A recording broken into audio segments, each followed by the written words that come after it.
Outdoors. Stay tuned for the next 30 minutes as your host, Byron Briggs and Nikki Dejan, bring you up to date on what's happening in the outdoor world. Whether we're fishing for big bass, chasing boss gobblers, or after that elusive Boone and Crockett buck, stay tuned for an outdoor adventure you won't forget. And here's your host, Byron Briggs. Welcome to another Acadiana Outdoor Show. We have a great show today. We have Dr. Richard Harmon and Mary Harmon with us today, and we're going to show them in just a second, and we're going to go on an elk hunt today. Also, I'd like to make one announcement.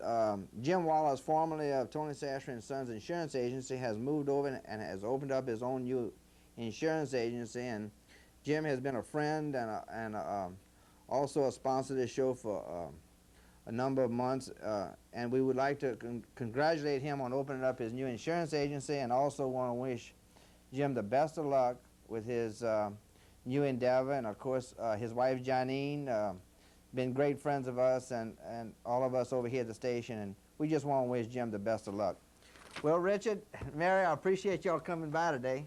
Thanks for having us. Well, great. And I know y'all recently just got back on from an elk hunt in Colorado. That's right. Yeah. And I know from the video it's a great hunt, Richard. Yeah, we had a really good time. We saw quite a number of elk, and I think you see from the video, which really doesn't do it justice, really the number of elk that we did see.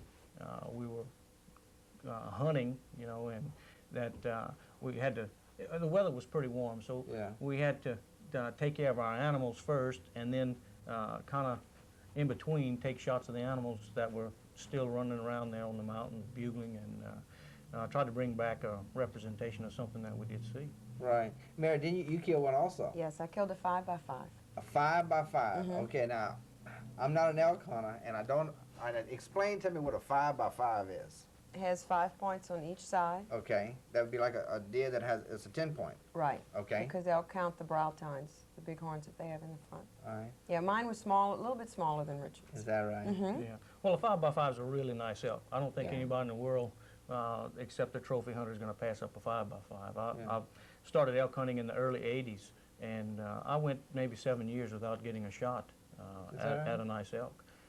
The elk population has really grown as the deer population has in the last say 15, 20 years. But I couldn't get over how many it was on the film. I couldn't Yeah. get over that. well, He there, didn't film what I had seen that morning. Is that right? Yeah. Well, I next had a year- good few. next year we're going to try and have a camera with her and where I'm hunting as well. We're hunting probably a mile apart. Is that right? Yeah, it's a pretty big area that we're hunting. And all these elk are going up to the top of the mountain, is that right? Yeah, they filter through, this ranch that we hunt on seems to have a natural funnel that when off of the Route National Forest, when the shooting starts and the hunters start coming in, they funnel onto this private property. This Okay. Well, onto here. this area of Colorado in particular has the highest concentration of elk in the United States and Yeah. therefore the world. Yeah. The elk herd has really grown lately, like I said, but this year they reduced some of the point restrictions. Back about 4 to 5 years ago, Colorado went to a 4-point restriction, meaning you had to have 4 points on one side before you could shoot the bull. Okay. And what that did is allowed the spikes to grow older. Uh-huh. Approximately, I think they were telling us about 70% of all bull elk killed before that time was spikes, which are the younger bulls. And most folks that go out there spend that time and money would like to kill a really nice bigger bull. It's kind of like deer management here in Louisiana, where Right. you, instead of everybody going out and they having, some of the clubs now they're starting to have a 4-point or above or a Yeah. 6-point or above. Right. It's kind of the same. Same thing. Right. Yeah. Right. Well, That's it's really great. helped the elk population, and you can see from the video there the numbers that I know. we saw. Yeah. Mary, let's talk about women hunting. Okay. You know, Linda Cornett comes on the show every once in a while. I usually get to get Linda on the show, and she goes deer hunting, and she starts fishing a lot, you know, and all that. And when I saw the video, I said, look at Mary out there hunting. I think that's great. Yeah. How long you been hunting? Probably about 24 years, that as right? long as I've known Richard. Yeah. And stuff. My mother brought me outside, and we always fished and tromped through the woods and stuff. And your but mother lived? She from lived here. In Opelousas? She was from here. And so when Richard came along, we tromped through the woods, but I just had a gun. Uh-huh. And so I started squirrel hunting, bird hunting, You know, and I still Yeah. squirrel in every once in a while, but I'm mostly deer.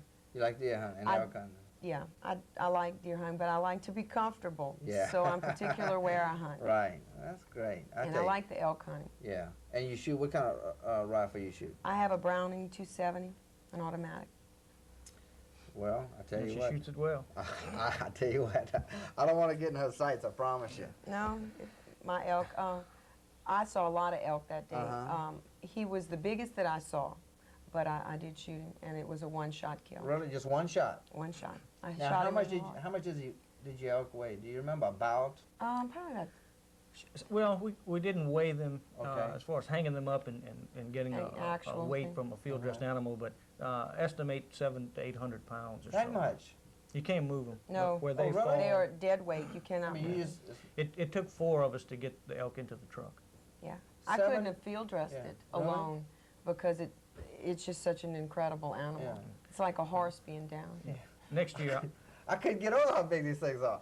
next year I want to get them weighed Uh-huh. because they'll do it for us at the. Yeah. At the Is that right? Yeah, where we're hunting there, on the front side of the mountain where we are, we were able to get the elk out whole. On the back side, sometimes we have to quarter them up and get them out even with horses, but we'll Yeah. try and get a weight. Well, great. Well, let's go on.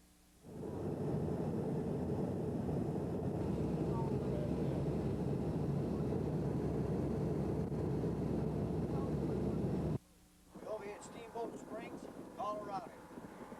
Done warmed up here. Was cold earlier. I just woke up. I was siesting. Oh yeah. Okay, my hunt's done. I just climbed up my tree. I shot at 7:52. I wasn't in my tree 5 minutes. They were coming, they had bugling up off the mountain here. And then down through here, I heard them coming. I saw some cows come through here, down here about 60 yards. Got another bull coming. But they had a 5-pointer come right here, walked right here, just in front of that tree here, that leaning tree, and I stuck him right here, about 10 steps from my tree. He ran back here, hit the brush, came back, ran right by me here, and then ran down here, and I heard him kind of grunting down there, where he ended up. I'm going to go down there now. We're going to go try and find him and then see if I can get some videos of these other bulls. It's opening morning, 1992 here, and it's getting cranked up just as good as it was last year. I'll see if I can find him and then go walk and see Mary and see if I can video her shooting a bull. Maybe go get her to come sit here. I got a funnel here. They're coming through here like crazy. Listen to them. They're all over the place. There he is, piled up.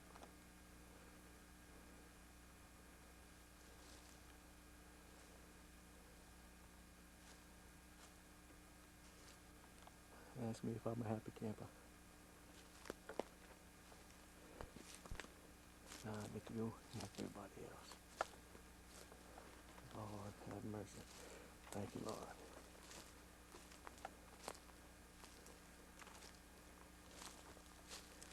I can roll him over and count the points. Thank you, Lord.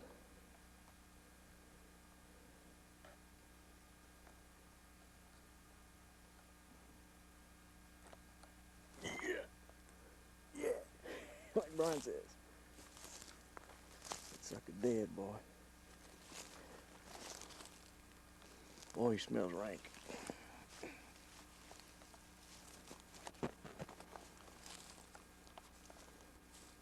Put the camera down, turn him over. There he is. He's a 5x5 with an extra little kicker on that left horn down here. Actually, that'll make a point because it's more than an inch long and wider than the base. So I guess I'll have to call him a 6-point. Western count. Some big animals.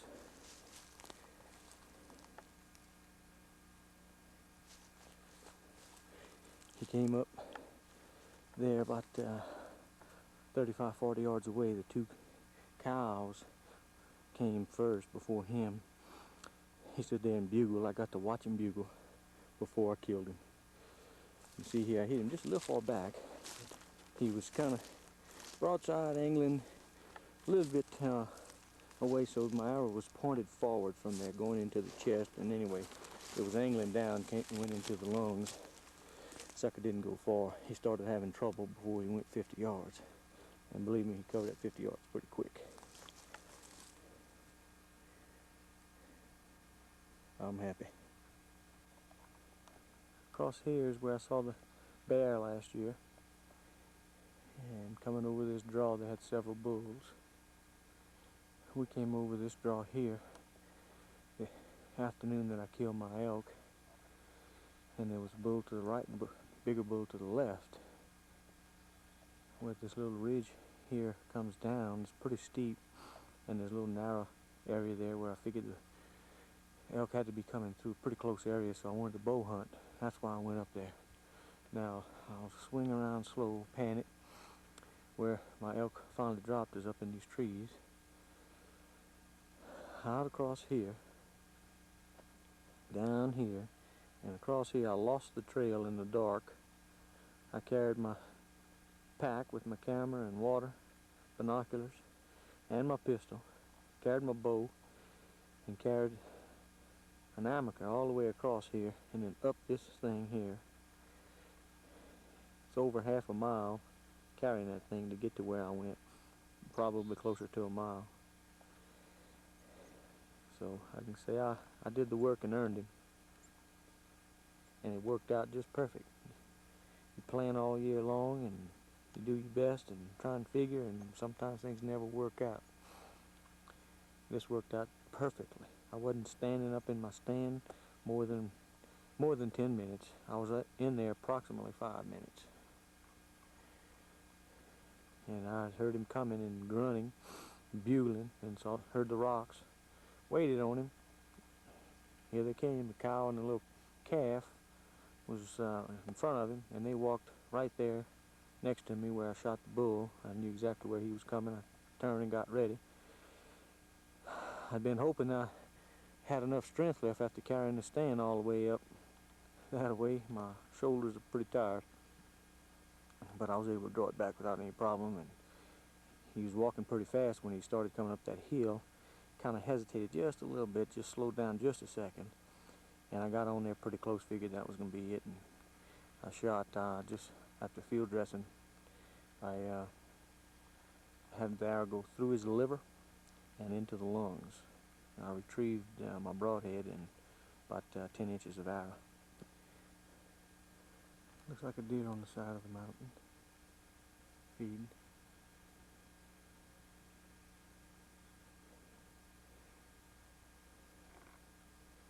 No, that's a cow elk. There's a buck.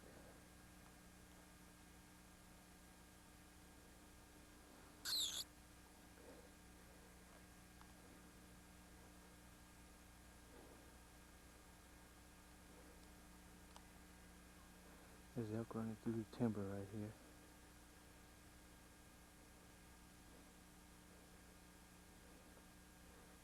Two bulls just bugled.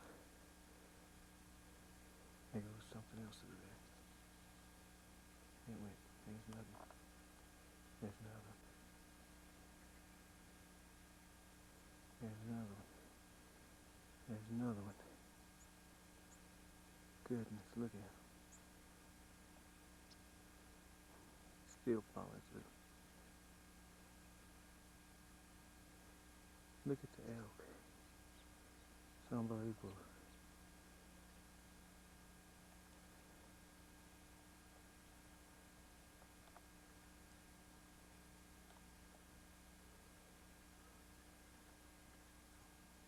That's bugling over by Mary.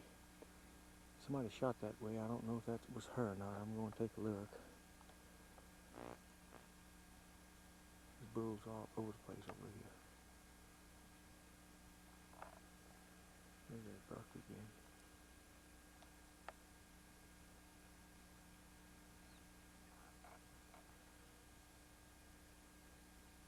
There's the elk piling down off the mountain there.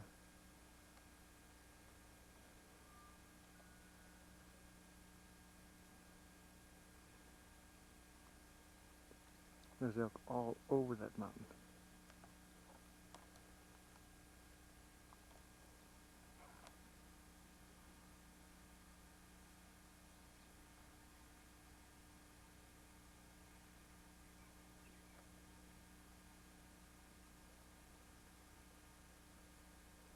Look at the elk.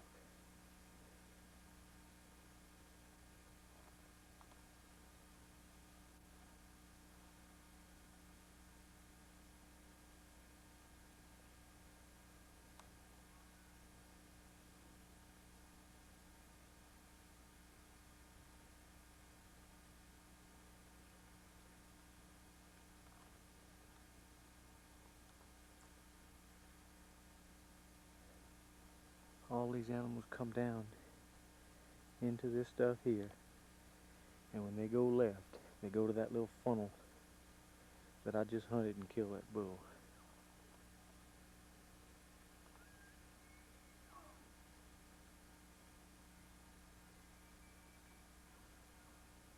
It's a good bull there, grunting like that. There's elk over here, coming down off the mountain everywhere.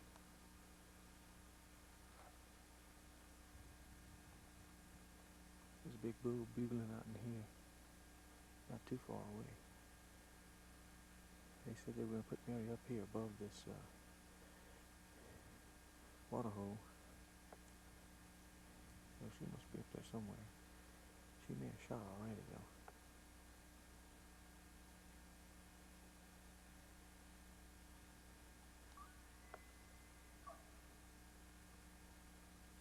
Can't see him. He didn't grunt that time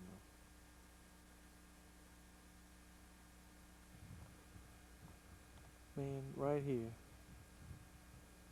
and here, there's elk.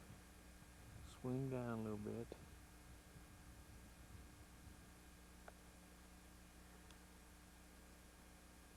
There's elk up there.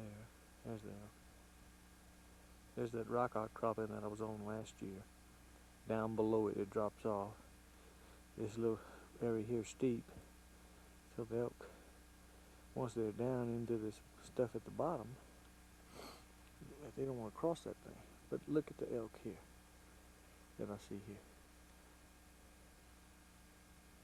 There's elk all over this mountain. Over in here just now I saw a bunch more. They're hidden. I'm going back where I killed my elk. See if I can take some more pictures, get in front of some of these other bulls that are bugling. Let me swing the camera quick. Look at the elk. It's unbelievable. No telling how many animals I see.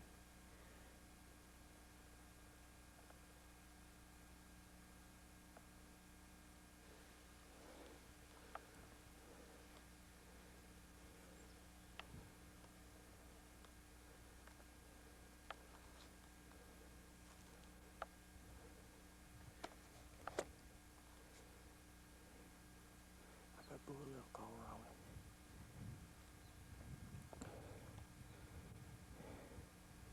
There's several bulls up in here. See them bugling. This is back where I was when I killed.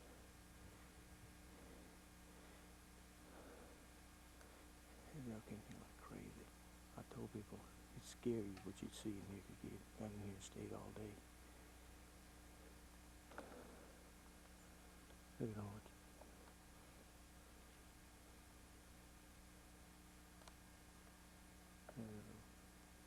Spike look like he's got a little extra too. There's a bunch of cows. Here comes a bull. Here comes a big bull. Here's a bull coming in.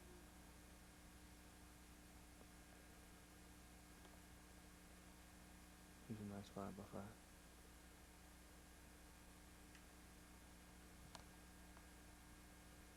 Copy, can.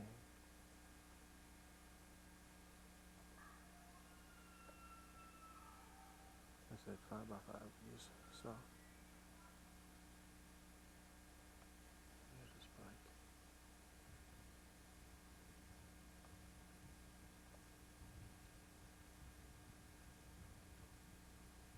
There's another bull back there.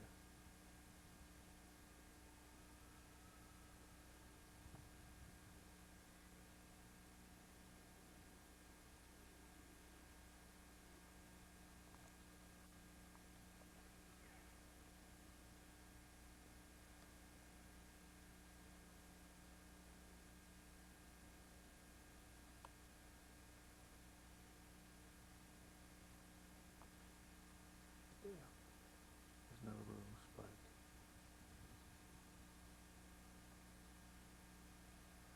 There's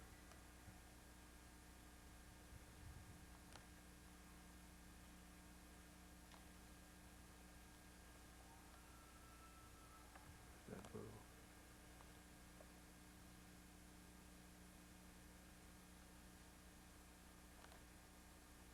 There's a bull going through the trees.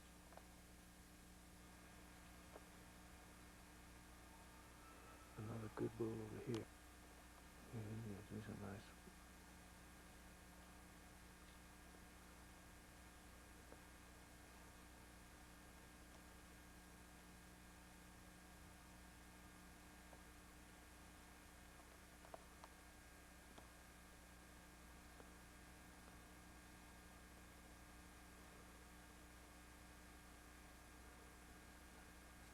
All those bulls are still real close right here.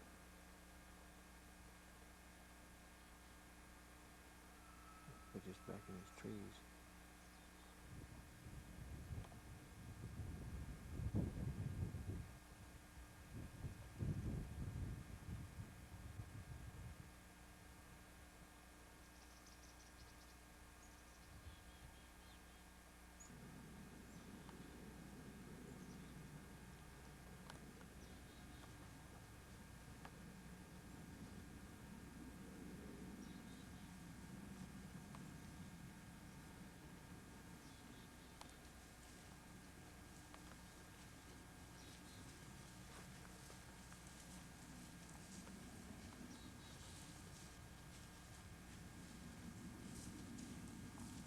They're downwind up in there.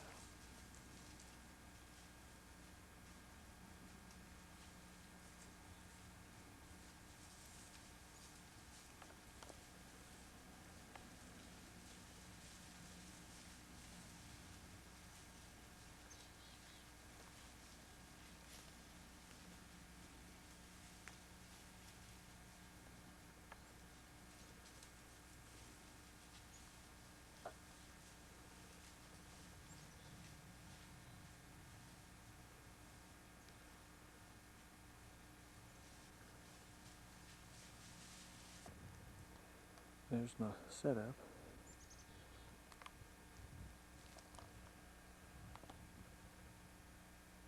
Lined up that old aspen and shot just to the side here. So close to anywhere I am now. There's my stand. My setup. I got some Rocky Mountain 125 grain broadheads. High Country Safari bow that I bought last year, and missed a chance of shooting a little calf. Had a bull in sight and a cow, but I didn't mess up this time. Got him. Nice easy shot. Didn't have to sit and wait long. Nice comfortable weather. Had almost a mile walk carrying this hammock with no straps, and my pack must have weighed 15 pounds itself, with water and binoculars and my 44 Magnum in there too.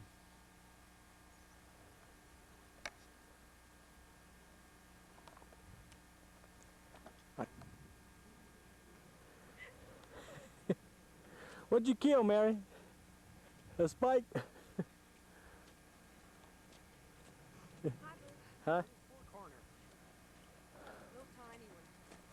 Far corner. Here, hold out your hand. See? We had 5 points on each side. All right. Yep. Where's yours? You too. Mine's back there. What's All yours? right. I got a 5x6. You guys are amazing. There's the elk killer. I see all these elk running all over the mountain here. Look at them, all strewn all the way up the mountain. There's some pretty good bulls in here too. They're still coming across the cliff. There's elk all across here. There's more crossing in. We just saw 2 nice bulls, pretty heavy, at least 5x5s. We couldn't tell from this distance.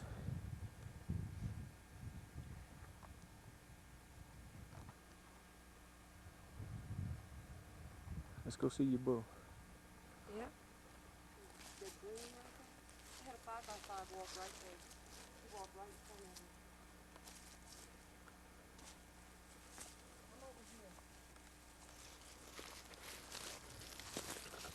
I did have it on me. Well, how many elk you see? Tell me again. I saw 86 bulls this morning. And about, that's close, probably 25 of them were 4x4 or 5x5, you know, of those. You got the biggest one? I think so. I also saw that was the first one. He was just really big Let's go get him. compared to the others. Let's go look at him. Saw about 400 elk come through this field. Hmm. You know, by 9 o'clock it had shut down pretty much. They started coming back. You know, they were being chased. This was just a steady stream. These, you know, I started seeing repeats. Yeah, just hanging on. There's the 2 road. cows up here that need to be shot. One crippled bad. It was limping really bad. And another one has Oh. this huge growth under its stomach just hanging like a hernia. Let's hang this far. He was standing right in here when I shot him.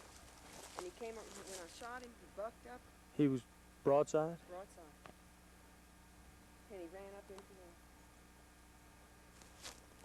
Where's and- that? You think you shot it? In his chest, right?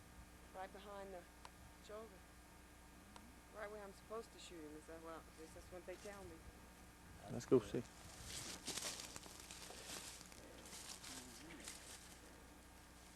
He's got him shot, huh?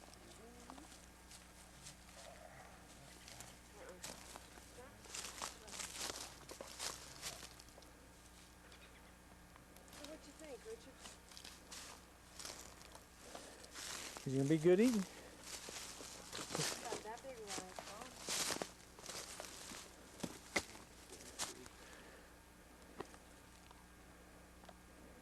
He looks to be the heaviest I saw. Might not be. I didn't see any much bigger than him. Hey, that's all right. Yeah, he broke that one off. Yep, look, he's fighting. This one's broke too at the end. See, I knew he had good forks up here. Another bugle just now. This one's broke too. Yeah. Yeah.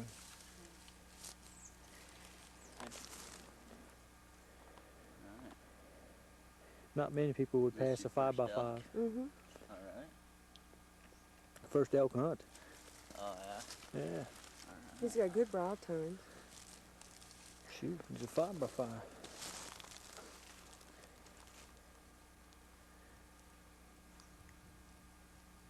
That's all right. Best I can do. He's too heavy. He's too heavy. Oh, that's good though.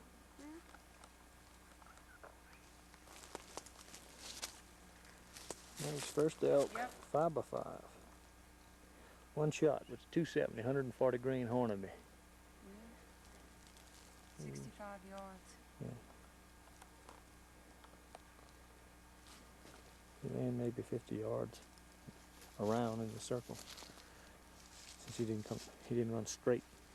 He ran Right here. straight to there.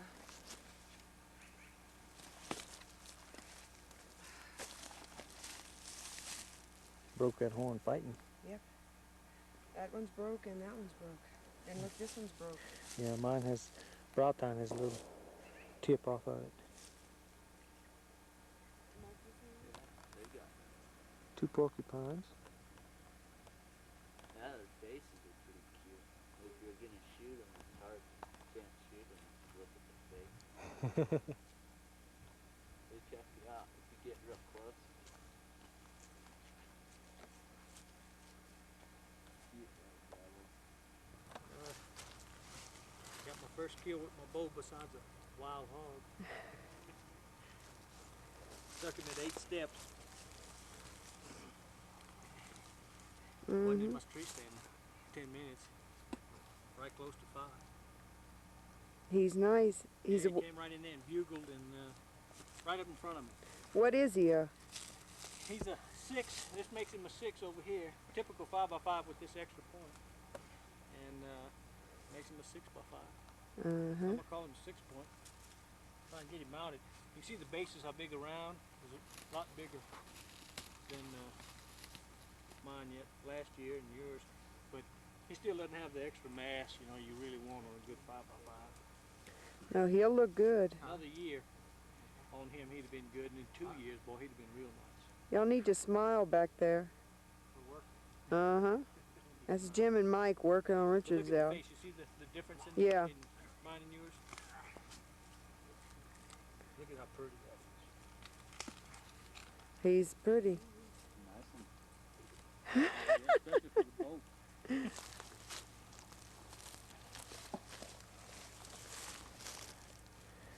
Think I should mount him?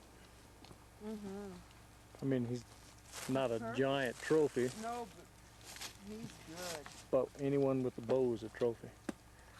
You know, Especially first kill. You gotta Right. hang it. yeah. Oh, yeah. Be like Dougal. He had a little smaller one mounted till he got a bigger one. Okay, our first picture this week is a picture of a deer that was killed by Will Fonno of Eunice and Greg Fonno, the guide. And he killed this on January the 2nd. It was a 9-point, beautiful deer. And it was killed out in the Sherburne area. And he weighed 230 pounds and he field dressed 180 pounds. And that's a beautiful deer, huh, Richard? Oh, it sure It is. sure Mary? Oh, it is. I'd be proud of him. I'll tell Yes, you so what. would I. I've never killed one that size anyway, but anyway, we appreciate Will sending us the picture this week. Richard, tell me something about bow hunting. You also bow hunt elk? Yeah, I found this little place like we said before. I hunted the place last year. I found a nice little funnel and decided that I was not going to shoot it with a rifle, and actually was going to try and pistol hunt. And the more I thought about it, the more I decided I'm going to have to stick an arrow in that thing. Yeah. And luckily it worked out really fine. I brought a climbing tree stand. I carried the thing about 2 miles to get to where I was hunting. right. And as fast as I could get the tree stand onto the tree, climb up the tree there to about 12 feet, I think I was in the stand 5 minutes. And this bull came out 35 yards from me, stopped and bugled in front of me, and then walked up to about 20 yards. And when he got there, I was debating when to start the draw, and he started running and trotted up the hill beside me there to the left. He was about 8 yards, and I came to full draw and got on him and let it fly. I was down out of the tree in 10 minutes. We both sat about 10 minutes on our stands, and we killed within less than an hour of each other, Is a that mile right? apart. And you shot yours with a bow? I shot my And you bow. shot yours with a rifle? I'm not a bow hunter. No. Now, after you shot how far did he run? Well, he ran behind me about 50 yards. He was getting weak then, and he crashed into some of the brush, turned around and ran down my right side. He was wobbly, ran into a tree, broke the arrow off, and then went down lower where it was easier for me to get him out.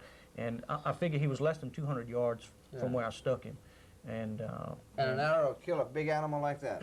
he was dead quicker than the one I shot last year with my 300 Magnum. Is that right? That's right. I did a rib-to-rib shot through the lungs last year, and had to go down and shoot him again. And this elk with that arrow, I hit him through his left side, went in the liver, and then angled forward into his right lung, and he was dead in less than 2 minutes. Oh, well, I tell you what, this was a great show. I want you to know I really appreciate y'all shooting that footage for us, and I know all of our viewers have really enjoyed it, and hopefully they've learned something about elk hunting. And I don't know anything about elk. I'll be honest with you. They're You know, beautiful animals. they are. It's really something to watch them in the wild Yeah. as they go by. That's why I hunt, is to see animals in the wild for myself, Yeah.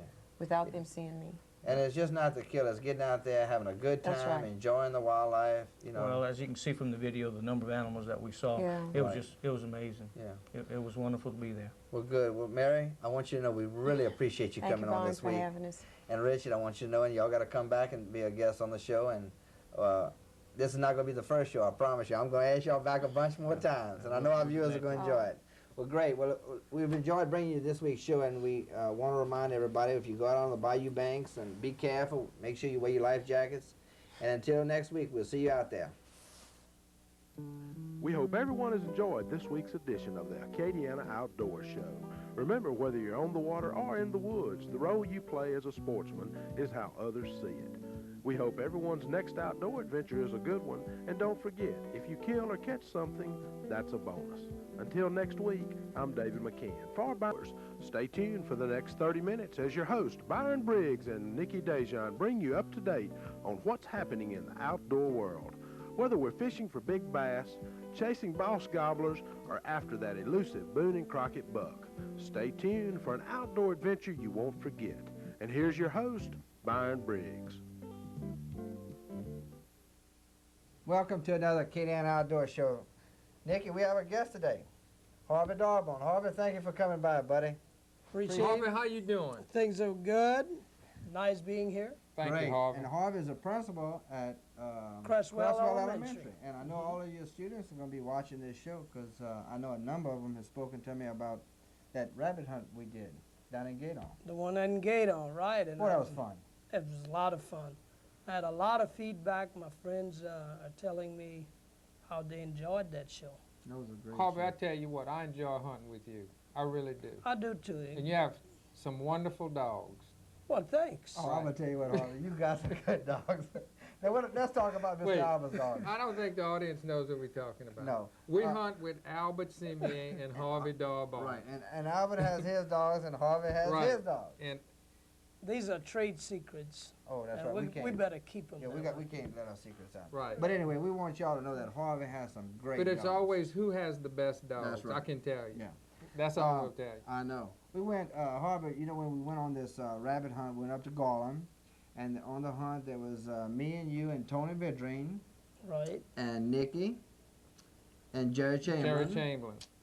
And, of course, we had Tony along as a game warden because we didn't want to overshoot the limit. That's right. Well, I think Grim was there. Grim was there. Right, because he I and think Tony so, were yeah. putting up wood duck boxes. Right, that's right. And we had a good little rabbit hunt. Beautiful hunt. Had a good cook, too. Oh, I enjoyed the food. Who cooked the food? That may have been you, Nick. Yeah, Nikki did a good job. I tell you what, you know, a lot of times, Nikki, on our shows, we do a cooking show. Everybody says how much they enjoy them. And on this one here, what we did was we went out and we started off the hunt. Right, I hunted for a little while. Just a little while. And you remember how we killed Right. the first 2 rabbits and then we, 3 rabbits. And Three Nikki, rabbits. that was just enough for us to eat. Nikki went on back to the camp, started cleaning them. When we came in about 10:30, he'd already had them started browning, and That's right. I tell you what, it was just great. we have rabbit cooking down to a fine art. Don't we though? Oh, and it's good too. I know, and they can, if they need a recipe for this this cooking of the rabbits, Nikki, they can call you. Give them your number. Go ahead, Nikki. Give me your number, Nikki. Bobby's number? Yeah. No, but if you want to get a hold of him, call Dr. Nikki Dejan. It's in the phone book, 948-8253, and you can get a recipe from him. I froze up, Byron. I couldn't I know talk. that. But Harvey, let's go on down to let's go on to the camp, and then we're gonna come on back. Okay, Great. let's go to the camp. What are we doing this morning? We're going on a rabbit hunt this morning. All right, who's here? We have Mr. Jerry Chamberlain, Mr. Albert Simeon, Mr. Harvey Darbone, and Tony Vidrine with the Wildlife and Fisheries. And we're gonna go ahead and of course everybody has their orange caps on, you know. And of course, Nicky Dejon is our cameraman this morning. And what we're going to do now is we're going to go on and show our viewers the inside of the camp and show them Harvey's by the fire in there. Then we're going to come on back out. Show them the steakhouse there, Nick. It's a renovated steakhouse. That's right. Just been renovated. It feels good now? Well, this is perfect. I think I'll just stay in the shack today. Nicky, I see y'all made a lot of improvements on the roof here. Oh, yeah. Jerry, come explain what y'all did here. There's ventilation. Well, we had a little leak here. We weren't quite sure where it was coming from, so we made a big hole so we could see a little better. And we think it's right here. So good. Walk up here, All right, jump away. Yeah, let's go. Byron, y'all get along the woods over there. Ready, Harvey? Let's go, brother. Man, look at all the dogs.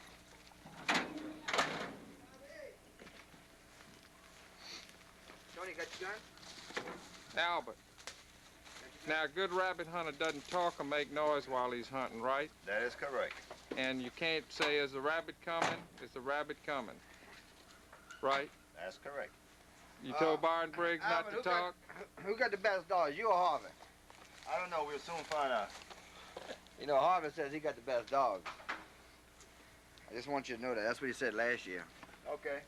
We'll find out later.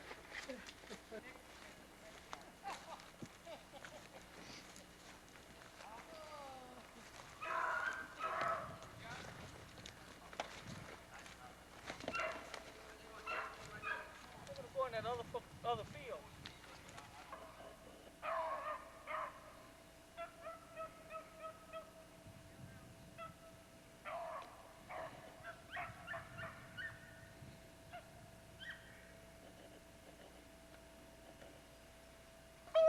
You gotta let them smell it, huh, Albert? Yeah, that comes down.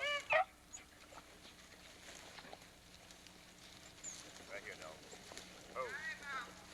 Yes. Look like a headshot.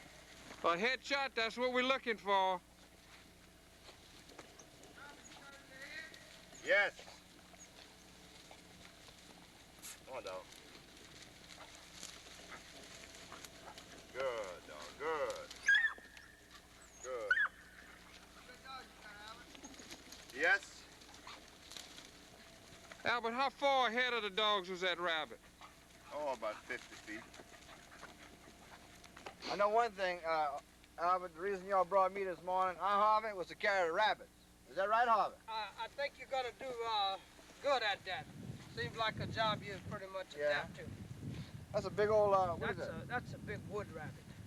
That's wood rabbit, huh? Oh yeah, that's. That's gonna taste good in the pot, huh? This is gonna be perfect, especially with the good cook that we have here today. And you see right here, when Mr. Albert shot that rabbit, he shot it right in the head. This is a head shot. No lead in the body. Perfect. That's what you see he's looking for. It's gonna make a good sauce. Think so? Yes. Oh, I tell you what, they got some rabbits out here. Uh-oh, there goes Jerry. That's the one I shot at. You missed him, Albert. Can't believe you missed him, Harvey. I think I was trying to get him over there to give Jerry a chance to shoot. Look out, Harvey. Did you get it? Jumped up right before you shot that rabbit. Joe, you just got a rabbit? Yeah, Harvey ran one out on me. What, did you shot it in the lane or what? Look right on the side of you. Look at the hair on the ground. Yeah, so the lanes are working good today. Lanes are working. You cut them extra large this year. Okay, Tony, how you like this rabbit hunting? It's interesting? Yeah, it's interesting. It's a social event, huh? Sure is. Ann said, though, you remember Stan saying the best woodcock hunting he had the whole year was out here. Yeah. Nicky, you need to be on the other side with the dogs. Don't you think? Well, Jerry, how you doing today? Nicky, this could be like the Christmas show when y'all came over and filmed the commercial and you didn't turn the camera on? No. You got it on? Your lens covers off? Yep.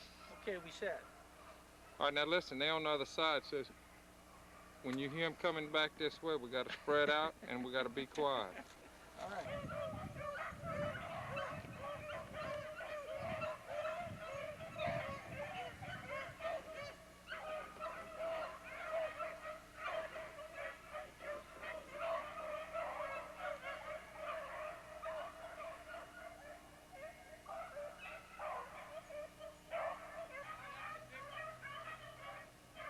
He just missed it. Here come the dog, Nicky.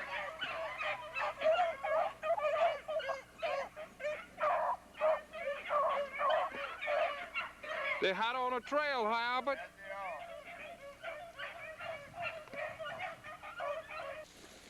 Albert, you were right. What is it, Tony? Big wood rabbit? Nice one, huh? Yep. Sure is. Good shot. Right on the top of the head. Headshot. I don't want to clean anything but headshot rabbit. Oh, he was so close. Nothing, couldn't do nothing but shoot him in the head. Go get him, dog. Go get Yeah, man, that's some nice rabbits, You huh, got Nicky? it on record? Yeah, it's on record. All right. I tell you what, Byron, both headshots. Is that right? Yeah, Well, that's nice, huh? yeah. I'm going back to the camp. That one and that other, and that give us 3. I'm gonna start cleaning them. All right. Y'all go ahead and hunt, and you keep the camera a while. No, I don't want to keep the camera, Nicky. How many minutes we got on it? 11 minutes. All right. And I'm gonna go back to the camp and we'll film cooking them, and show everybody what a nice meal we're gonna have today. Cause this is a social event. It is. You know, I have that other rabbit that Albert killed. It's hanging up in that tree over there. Where? Close to it? Yeah. Will I see it? Yeah, you'll see it when you go back to the camp. Okay. All right. Well, I'm gonna go back to the camp. I'll see you later. All right. Let's hunt a little while longer. Wait, Barney, just jump in. All right, we gotta. Wow. Where is He it? crossed. He crossed. Look, look. You got it? I thought I saw him go across, Nicky. Oh, yeah, baby. Huh? Another headshot, Byron. Well, I tell you what, now we can eat. That's it. That's 4. That's it? Yep. Okay. That's 4. All right. How you like that? Boy, that was great, huh? Good shot, huh? Well, not really, Nicky. I guess so. Let me see him. Oh, yeah. Talk about. That's good. Albert and them over there trying to jump that rabbit. Yeah. I mean, they think he's still back there. Yeah, well, they got some more. They do? Yeah, I told them to kill all they can. No. Get their limit, and that's Right. it. Well, they got 5 people hunting, you know. Right. We can kill 48 rabbits. That's right. No, 40 rabbits, Nicky. 40 rabbits. And you know, we have Tony Vidrine with us with Right. Wildlife and Fisheries. Yeah. Well, he knows How many we can kill. I see you mowed all your lanes here, Nicky. Well, if you look down, this is how you rabbit hunt, you Uh-huh. know. You got to have shooting lanes, and you got a big lane down the middle of this field. Right. And then I have another lane right here. Yeah. And, you know, Nicky, I saw that rabbit a while ago jump. He made one hop in the middle of the lane and then went across. Right. Like a bullet. Like a bullet.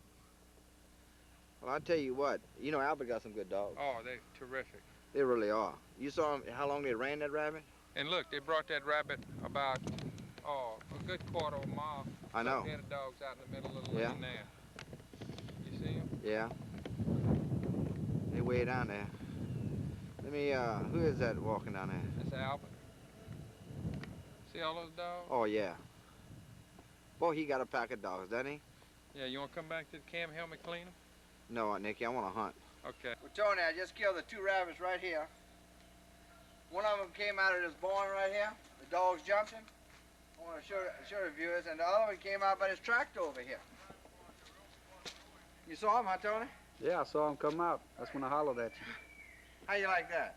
That's all right. Boy, look how big these rabbits are.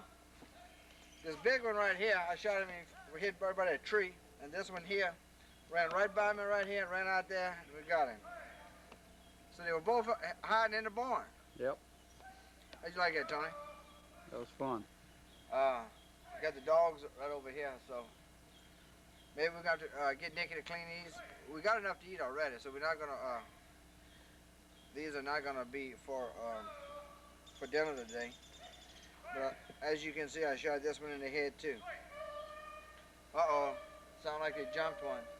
Want to go meet him? You know, I think sitting right here by this barn is probably the best spot of all. He jumped. Let's go. Tony, wait right there. It just jumped.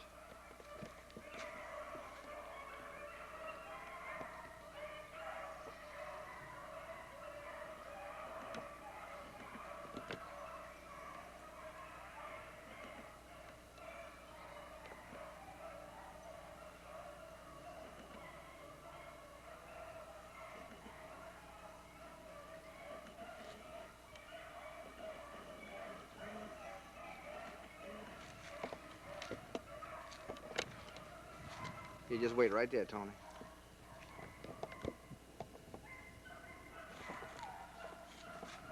Now, Tony, you know when you rabbit hunt, you can't move at all. Did you know that? Yeah, I was just standing still last time.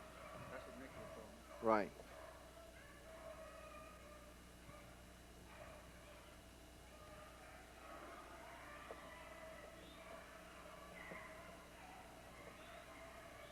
Sounds like you're bringing it back, Tony.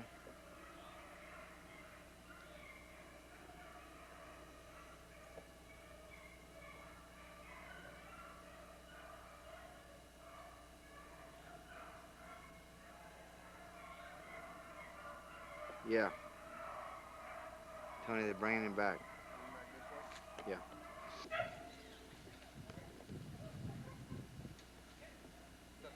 There he is. Watch your dog. Watch your dog.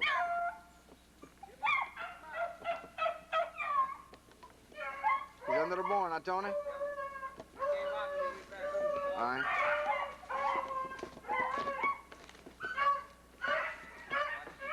Yeah, Albert, he's in the barn, Albert.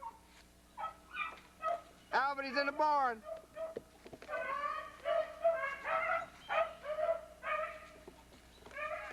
Watch your dogs, Tony. That's why I didn't shoot the first Yeah. time.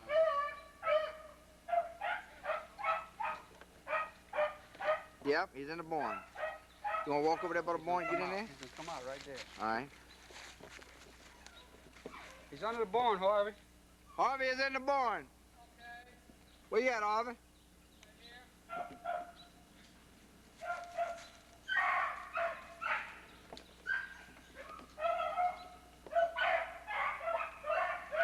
Yeah, all the rabbits were in the barn today, huh? Yeah.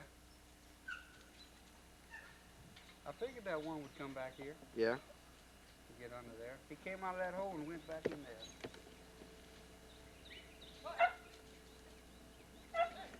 They got one under. They got a dog under there. It is? He's gonna come out. Is that him? No.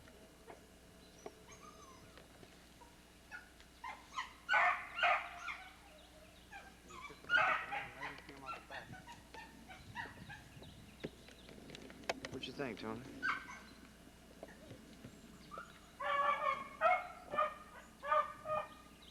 I got a glimpse of him when he came out, you know? I couldn't shoot because that dog was right there. Right. Oh, Byron, we're doing good. Really? Tell me what you got. I see you got a good fire going. Oh, yeah. Tell you what, Byron, it's really pretty out here today. All right, tell me what you're doing here, so. Well, what happened, y'all went out, we went out earlier, about an hour ago. Yeah. And, Tell me how you cooking those rabbits, Nicky. well, what I did was doing it a new way. All You right. take the rabbits, and you put in more oil than you usually put in, and it's like you fry them, but without a batter. You just put them in the oil and fry them till you get them nice and brown. You see how brown they are? Yeah. Okay. All right, then after you finish that, you take all your rabbit out and pour out all your oil, except leave the little bit of drippings down at the bottom. All right. Okay? So then I took some sausage earlier. See the sausage? Took some sausage earlier. I cooked it down, put it in a pot of water, cooked it down, got all the grease out of it, and then I'm sauteing my onions and my sausage in the little bit of drippings I had left in the pot. All right. So after I finish that, I'm gonna put my rabbits in there, and I put a couple of tablespoons of roux, and we'll put a little jelly in there. A little jelly? That adds the succulence to the rabbit flavor. I mean, it just brings out the So flavor. the tip of the week is going to be the jelly. Add a little bit of grape jelly when you're smothering your rabbits. All right. And you saute your onions down good before you put your rabbits back in there. Okay. That way you don't have to worry about them not cooking like you want them to. Oh, I'll tell you what. And then we're going to have field peas, All right. smothered cabbage, Okay. rice and gravy, you know.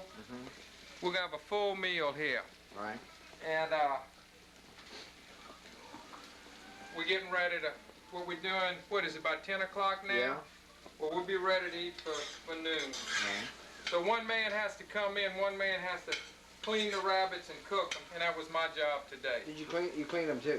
Oh, I cleaned them. Yeah, I did. And I heard some shooting a while ago. You just went, Yeah. how many you killed under that barn? I killed 2. And then sound like a wall out there. Yeah, that was me, Nicky. And then, don't you know that me and Tony was, we were over there by the barn, and a rabbit ran under the barn, but we never, uh-oh, you heard that shot? There's another shot. Boy, they burned them rabbits up out there. That's five shots I've heard in about 10 minutes. I'm going to go on out there and see what's going on. Okay. I'll talk what y'all doing. All right. Now, what you do, Byron, is you just go ahead and skin it on down. There you go. All right. The both legs. Get that top leg down. And then you're going to leave the little tail. Get the belly. Now, grab that. Okay, now all the way down. Okay, there you go. All right. Yeah, always have a little pan. Uh-huh. Nicky, you can do this on the front porch like this? Well, you know, if you have a little pan and you're at the camp, you can do it like that. But you don't All skin right, them. easy, easy. Now grab the leg, pull them through. Don't worry about the head. You know, a lot of people say, oh, hair. You don't get hair on a rabbit. If you soak a rabbit in cold water for about 20 minutes, all the hair floats off of it. Oh, really? Yeah, let me get the little clippers. Now keep doing that. And then cut off, after you get it, cut the head off, go ahead and cut the tail off. Nicky, they're running another rabbit out there. I get it.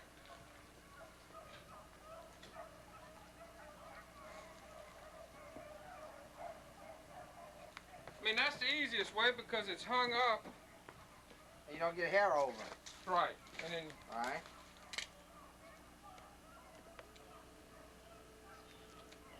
Now you see that comes in handy. All right, now cut the head off.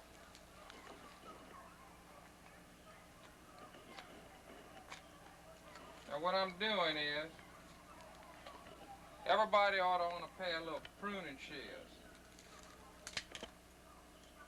Throw that in the bucket, cut the tail off. Is that a female or a male? Don't know yet. Now, go ahead and turn them around this way. Break the pelvis. Cut it right through. Now that's done. Now go right down the, watch the guts. Watch the guts. Stay away from the guts. Talking about the intestines? Yeah. You put your finger like this. All the way down.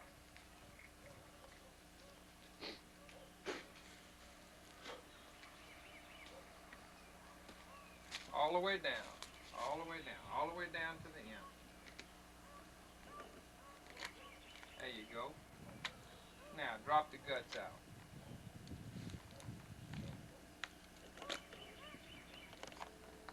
Now that's the way to clean a rabbit.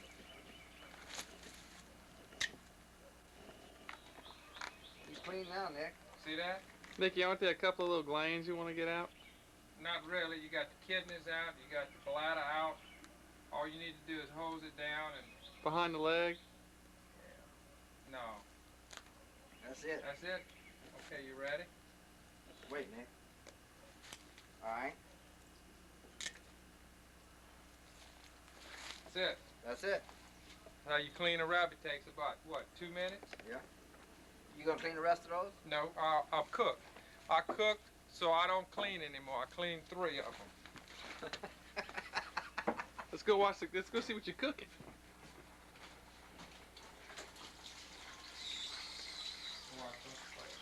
Yeah, go ahead and show Tommy what you got cooking, Nick. Can you ball up some rabbits? Go ahead, Nick. You show him. Got smothered rabbits. Get up in there, Tommy. Take a look at it, see what you think. And boy, are they getting tender. Ooh! What's in that other pot? Smothered cabbage. Let's see that. Right here. And what else? What's that lid? Field peas with sausage and onions. What's underneath that big pan right there, Nicky?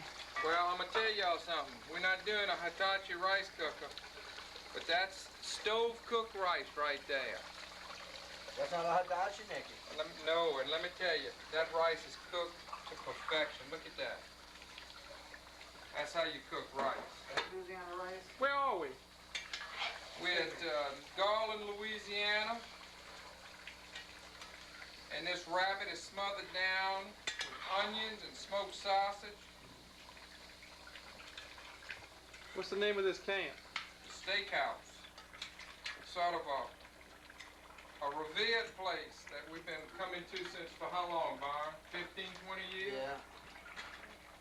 Barn, you know you accused me of cooking them on top of the stove? Right. But that wasn't the whole truth.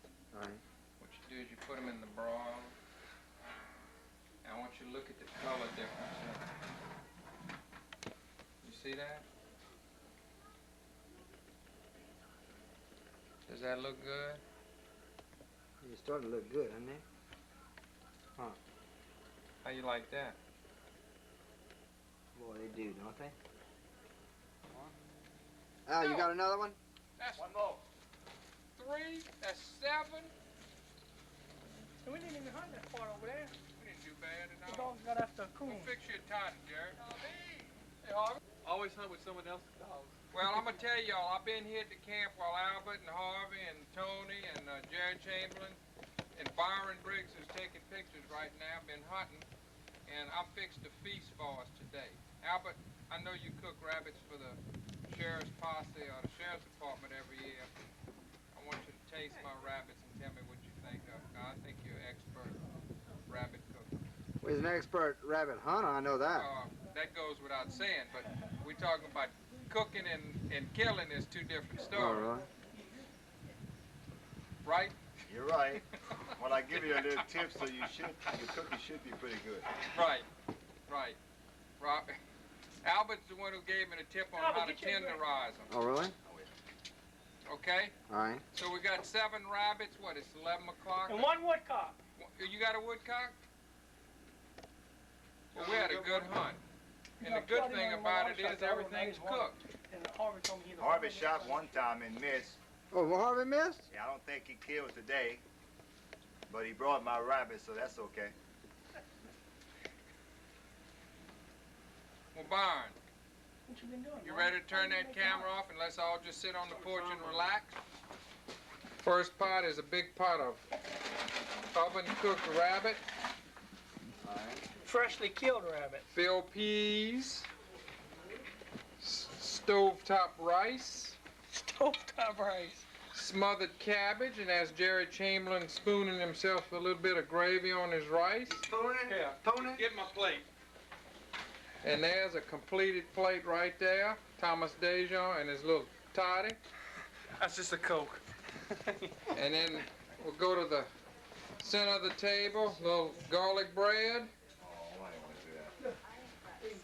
Where does the line start at, Harvey? Behind me. Mr. Al? Now Byron, this isn't a good day. This is the prettiest weather we had since Christmas. Tell them about our hunt and the rabbit. Oh, this was a beautiful hunt. The terrain is just great for rabbit, and I think we ought to consider doing this next year. Yeah, we had a lot of camaraderie Annual today. hunt, and we always enjoyed, kill a lot of rabbits. The food is good.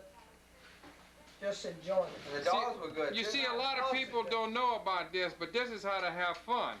That's right. Huh, Albert? That's true. And Albert caught his last dog, so Albert can relax now. Albert was nervous about that last dog. Harvey, I sure wait, I was. want Harvey to tell us about the dogs, Harvey.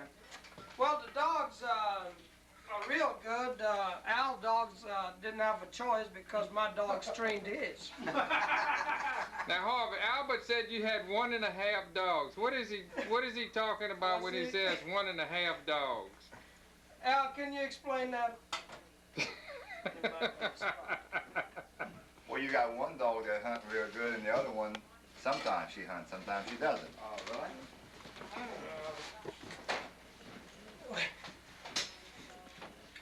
Now, who's the cook? Old Nick.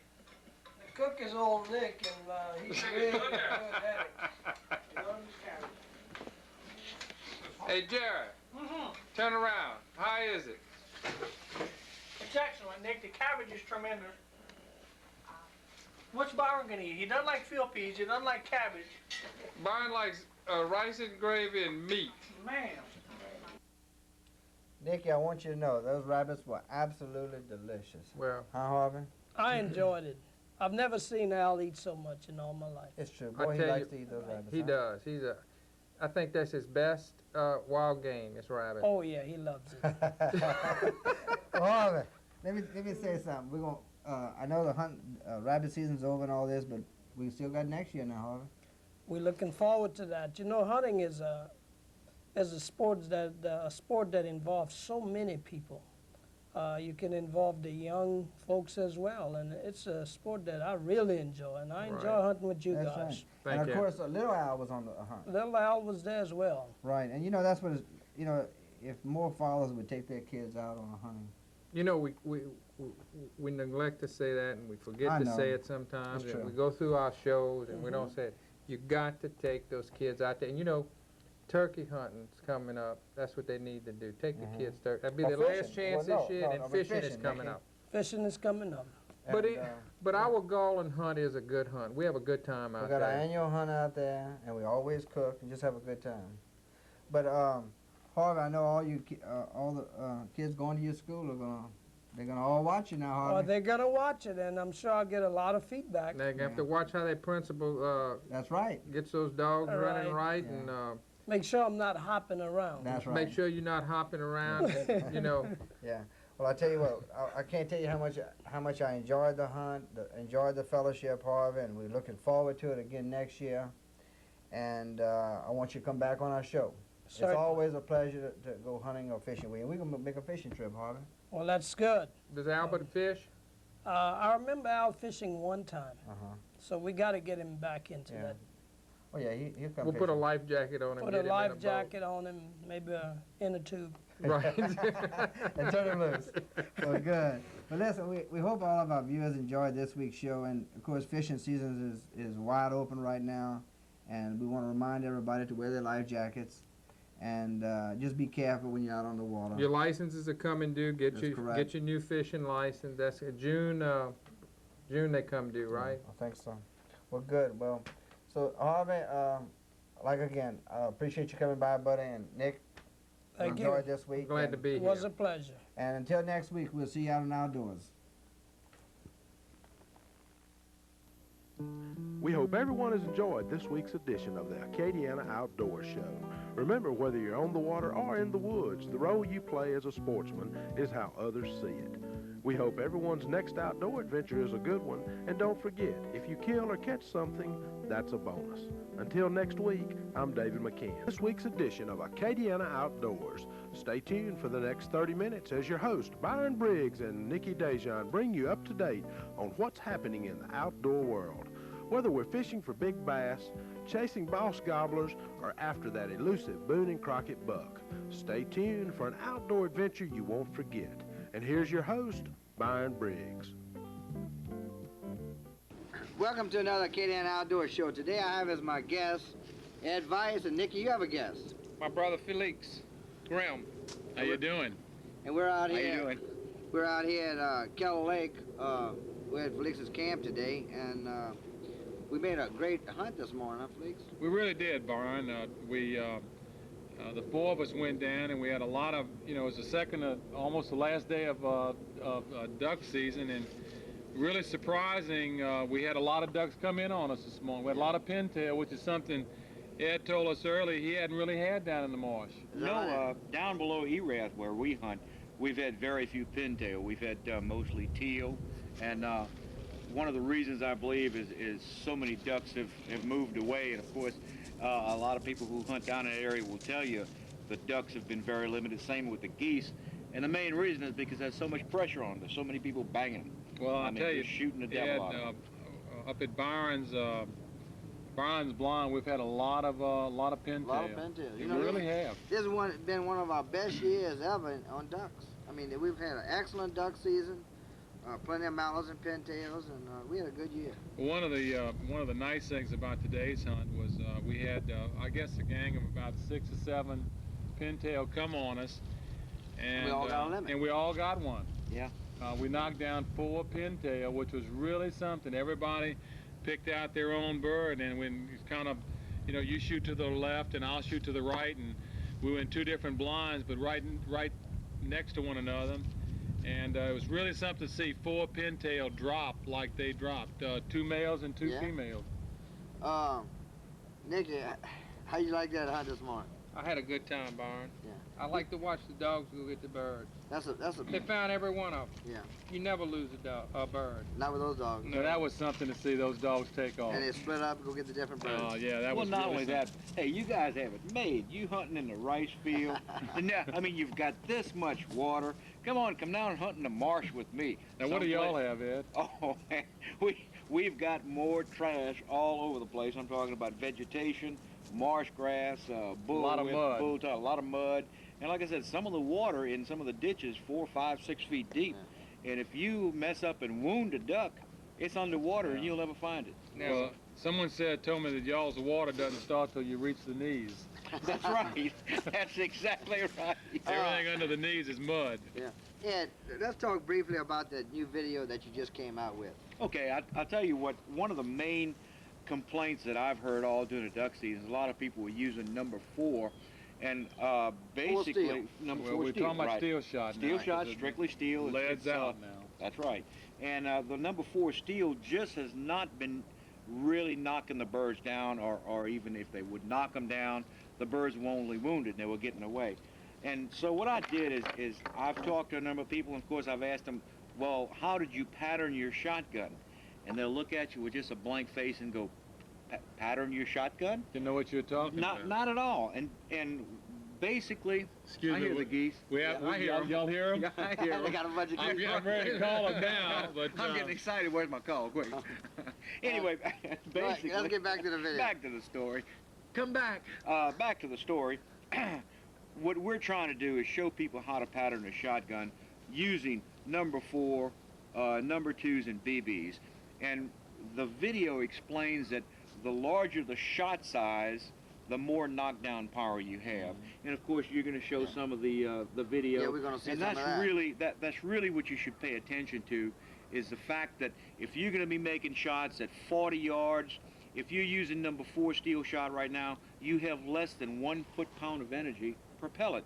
Whereas if you go to number 2, you have 4 foot-pounds of energy. You hear that, Nicky? If you go to BBs, you can have as much as 7.5 foot-pounds of energy per pellet. So Ed, like a lot of us, again, we've been shooting steel for several years, but some of these guys around here that have always been accustomed to shooting lead shots. Number 6s. The number 6.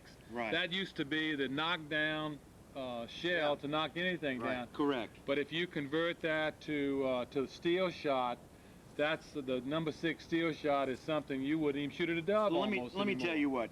If you shoot even a number 4 shot at a bird at 40 yards, what you're going to do is you're going to get that bird mad. And that's about it. basically You're just all teasing do. it. You're teasing it. In fact, I've seen guys shoot number 4, and you could actually hear the pellets hit as as they thump into it, and that big duck will go quack quack quack quack and just fly so right all off. you're doing is really just maybe wounding a duck, and he'll go off and die somewhere else. Correct. And that's what we don't want. Absolutely. You know, Ed, I know we're going to see it on the video, but you know, I've moved to, of course, with your advice, I've moved from number 6s and number 4s to number 2s. Mm-hmm. And you even shoot BBs. I shoot BBs. And once again, the reason for this is because every shotgun will throw a different pattern with a different size shot. My son shoots a Remington Wingmaster Model 870 12 gauge, 2 3/4 inch shell. Now we patterned his gun with number 4, number 2s, and BBs, and we marked off 30 yards, 40 yards, and 50 yards. And he had the best pattern at all 3 with number 2 steel shot. All right, now when I patterned mine, my best pattern was BBs. Wait, Ed, we've got someone else in the show. Who is this, Byron? Who is this? I know you wanted to bring him in. I want to bring back to this show. Back to all the shows. Now, Max, Look, wait. Max is recovered from his accident. Oh yeah, real good. Let me tell you, you know how you improve a yellow lab? I don't know, Ed. How does one improve a yellow lab? You dye him black. I don't know. Oh no. I'll tell you what. I've seen these 2 dogs from pups, and it's I tell you, I hate to change the subject a minute, but I've seen these two dogs, it's the darndest thing, these two dogs go after two different ducks, and one pick up one, and normally you would expect the dog to come back, or both dogs to come back, but the other dog, with one picking the bird up and coming back, the other one staying out there looking around for the for the bird, and then to come back. It's really, these two dogs are really phenomenal. I mean, it's really something. It's a show in itself to watch these two dogs work. Well, let's face it, isn't that what hunting's all about? That's right. I mean, when I was calling a pintail in this morning, you guys stood up to shoot. I was so excited watching that group of pintails with the wings cupped. I forgot to pick up my gun. Harvesting the bird is just, that may be a small part of it, but it's just knowing that you're bringing the bird in, watching your dog pick up the birds, and I really believe that's the story. I think really the greatest thing was watching Nicky pick up decoys this morning. yeah. when he really didn't want to. Right. Yeah, go ahead. Let's get back to the show. I mean, we're fixing to show it to him, but anyway. All right, back to the video. What you're going to see on the video is we go, like I said, from 30 yards to 40 yards to 50 yards. And we're actually using number 4 steel, number 2, and BBs. And that's what your video shows? And this is the video we'll show. Well, this ought to be a really interesting video. Right. It really ought to show a lot of these hunters, especially these guys that are just going to steel shot, really what they should look toward and going duck hunting. Now, something else on the end of the video, it's real interesting. I have a 13-year-old son, and what we try to do, of course, is practice with clay targets. And he's the one who's shooting the clay targets, and of course I'm the one who's loading the machine and cranking them off. And this young man, right now, of course, we practice with steel shot just like we're going to be shooting the ducks, and he's hitting anywhere from 85 to 95%. And that's after patterning his gun? And that's after patterning his gun, because he knows exactly where the pattern is throwing each time. Now, we're using Crossman high-impact, high-visibility targets. And like I said, we're using steel shot. What kind of shells you usually shoot, Ed? Basically, Winchester? I shoot Winchester, yeah. Isn't that what you shoot, Nicky? I'm shooting Winchester. Yeah, and, I thought you did. And Ed, isn't it right that just about every gun shoots different? I mean, each gun... Oh, no, each gun absolutely shoots different. And that's the idea of what this show's all about. The entire idea. And one thing you want to also do is I have a 3-inch Browning that I use to hunt with. And it's a 32-inch barrel, but it's been modified for a modified barrel.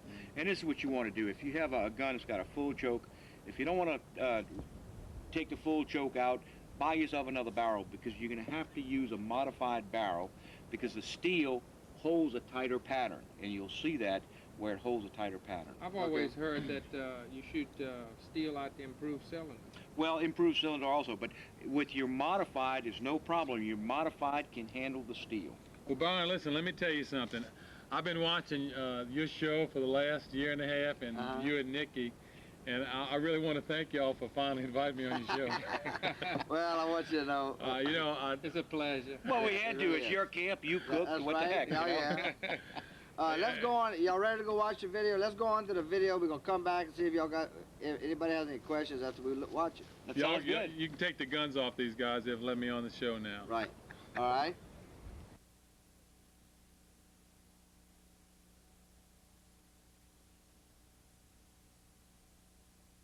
Ed Weiss. This is my son Edwin.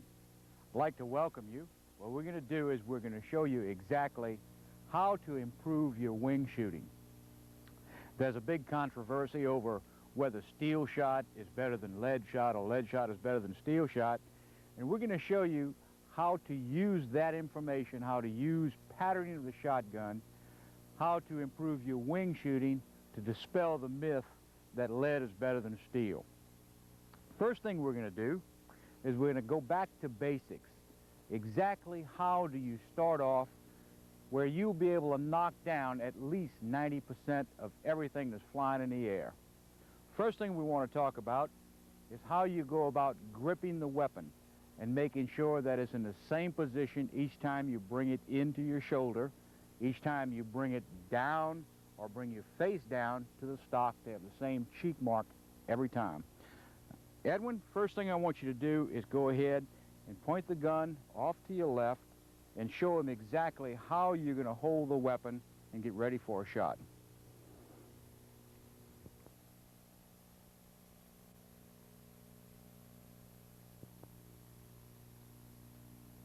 be. I want you to notice how when Edwin shoulders the weapon, he has his hand on the stock. It's in the same position every time.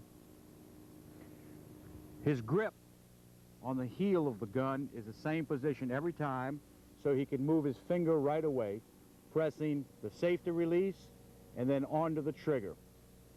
His face is always in the same position on the stock of the weapon as he sights right down the barrel. Now remember, with a shotgun, you're not trying to sight, you're trying to point the shotgun.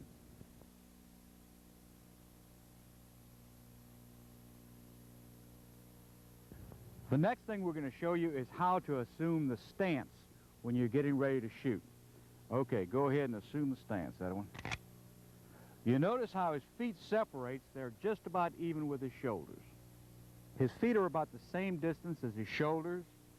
His forward toe is slightly pointed to the outside, and most of his weight is rested on the hind or the back leg.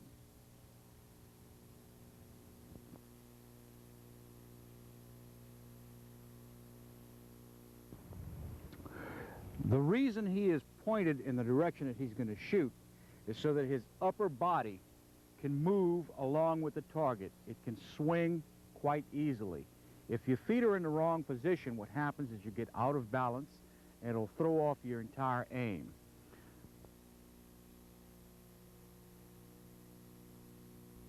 Now you notice when Edwin moves forward into the gun, he's going to maintain a sight pattern. Now this sight pattern is strictly a point. It's not an aim. What he's trying to do is just point at the target. He is also going to maintain what's called a sustained lead and a follow-through. He's going to get onto the target, move to the target, slightly ahead of the target, pull the trigger, and keep moving. It's called a sustained lead and follow-through. Once again, coming onto the target, slightly ahead of the target, maintain the lead, pull the trigger, and follow through. This is where most people make the mistake, is when they pull the trigger, they actually stop, and they shoot behind the target every time. So you want to go ahead and get onto the target, slightly ahead, maintain a slight lead, pull the trigger, and follow through with the gun. Now let's go to our next step.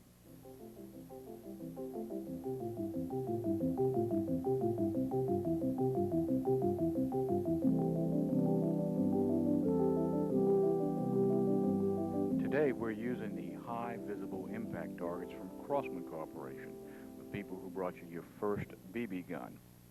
You will notice on this particular target, which is a T30P standard shotgun patterning target, there is an image of a sporting clay in the exact center of the target. That will be the bullseye. The immediate circle to the outside is a standard 10-inch circle. The next circle is a 21.1-inch patterning circle. And of course, the outer circle is a standard 30-inch shotgun patterning target. This will contain the patterns for your shotgun or the pellets that you're going to be shooting.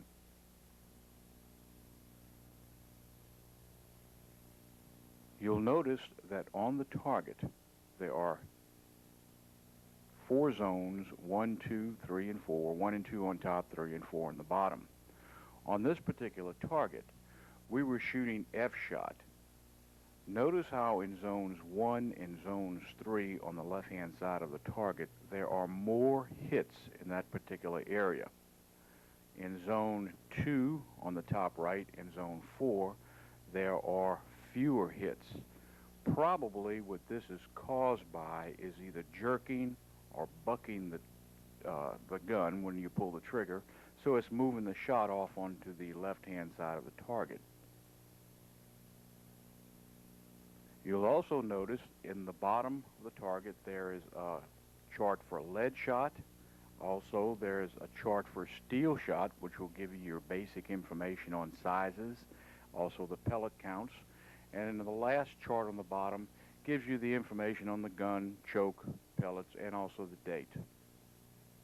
Once again, this is a high visible impact target from Crossman, and we'll be setting this up downrange to pattern our shotgun.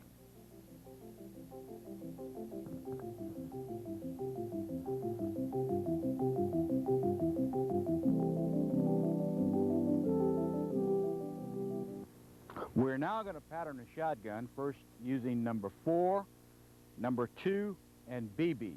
We're using 2 3/4-inch Magnum shells, 12 gauge. They have 1 1/4 ounce of steel shot in them. So what we're going to do is shoot one of these at each distance. First of all, at 30 yards, 40 yards, and then 50 yards. So we're going to end up with 9 different targets. All right, let's go ahead and start with the number 4 steel shot. These are the actual sizes of the pellets that we're shooting. First of all, we're using the number 4 shot, number 4 steel shot. We're using the number 2 steel shot, and we're using the regular BB size. Now these are all steel BB, steel number 2, and steel 4. So you can see the actual size. The larger the number, the smaller the pellet. The smaller the number rather, the bigger the pellet, all right? We also have the triple BB, the T and the F. Once again, we're shooting 4s, 2s, and BBs.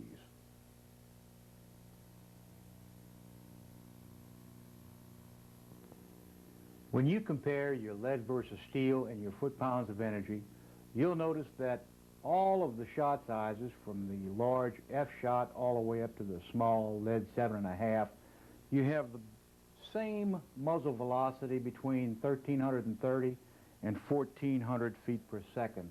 This is the muzzle velocity of the pellets actually leaving the barrel of the gun.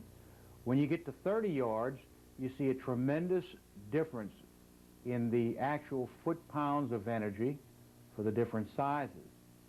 For instance, number 4 at 30 yards is 5.6 and 4.4 at 40 yards. However, when you drop to the larger sizes, number 2, for instance, you have 6.0 at 30 yards and 3.4 at 50 yards. Let's drop down to the BBs. BBs at 30 will give me 11.6 foot-pounds of energy, and I'm still at 7.1 foot-pounds of energy even at 50 yards. So I get a much better knockdown power. Once again, we use number 4, number 2, and BBs. If you're shooting larger birds at further distances, you might even want to pattern your shotgun at F, T, or the triple BB size. You'll get a lot more foot-pounds of energy and knockdown power at these distances. Even at 60 yards, using the F shot, you'll have 13.0 foot-pounds of energy. So matching the foot-pounds and the size of the shot and the distances is extremely important when you're patterning your shotgun. Remember, the longer the distance, the bigger shot you want to use. You'll have much better knockdown power. Our first shot will be number 4 at 30 yards.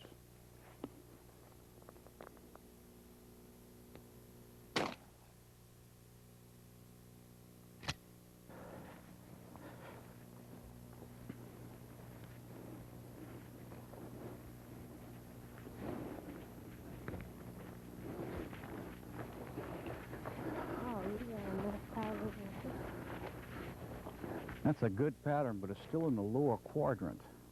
Have to aim a little higher. All right, take that. When we take a look at our pattern of number 4 shot at 30 yards, you'll notice that the majority of the hits are in zone 3 and 4 at the bottom. Basically, the reason for the drop in the pattern, of course, is the drop in the muzzle velocity at the 30-yard distance. The point of aim was directly above the clay target symbol, so consequently you had a drop in your pattern at 30 yards.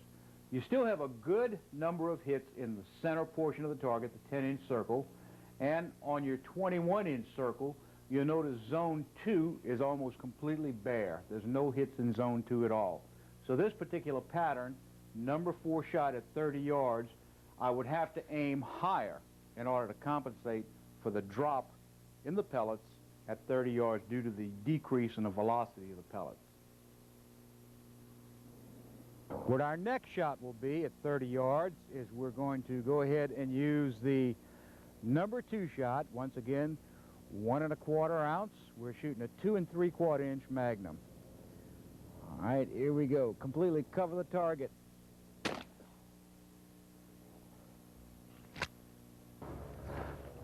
Oh my goodness, this is a much better pattern with number 2s at 30. You notice how we covered the entire target? You have a much better pattern. And that circle of doom. All right, let's take this one down. Even got the clothespin. When we compare the number 2 steel shot to the number 4 shot at 30 yards, you'll notice a much better pattern over the entire 21.1 inch circle, including the center portion of the 10-inch circle. Now look at the kill zone, or the circle of doom, as we like to call it. You'll notice that the point of aim, once again, right above the clay target, and this entire portion is really covered well with all of your shot. Once again, the main reason for this is because you have a greater muzzle velocity as well as a higher impact at 30 yards using the larger shot, or the number 2 shot. Once again, we have an excellent pattern, number 2 at 30 yards. Let's go ahead. We're going to go to the BB shot at 30 yards and tell the difference, see the difference between the 4, the 2, and the BBs.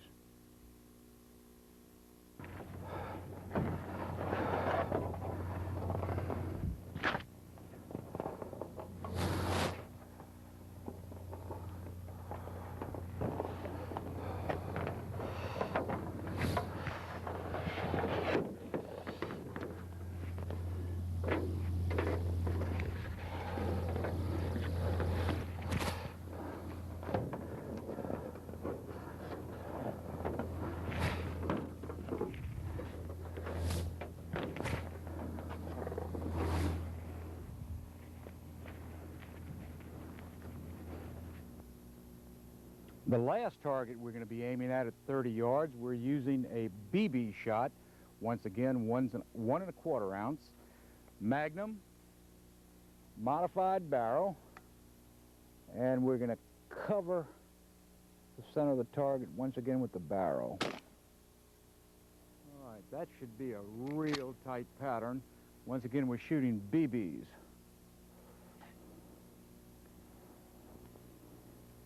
The BBs gave me an excellent pattern.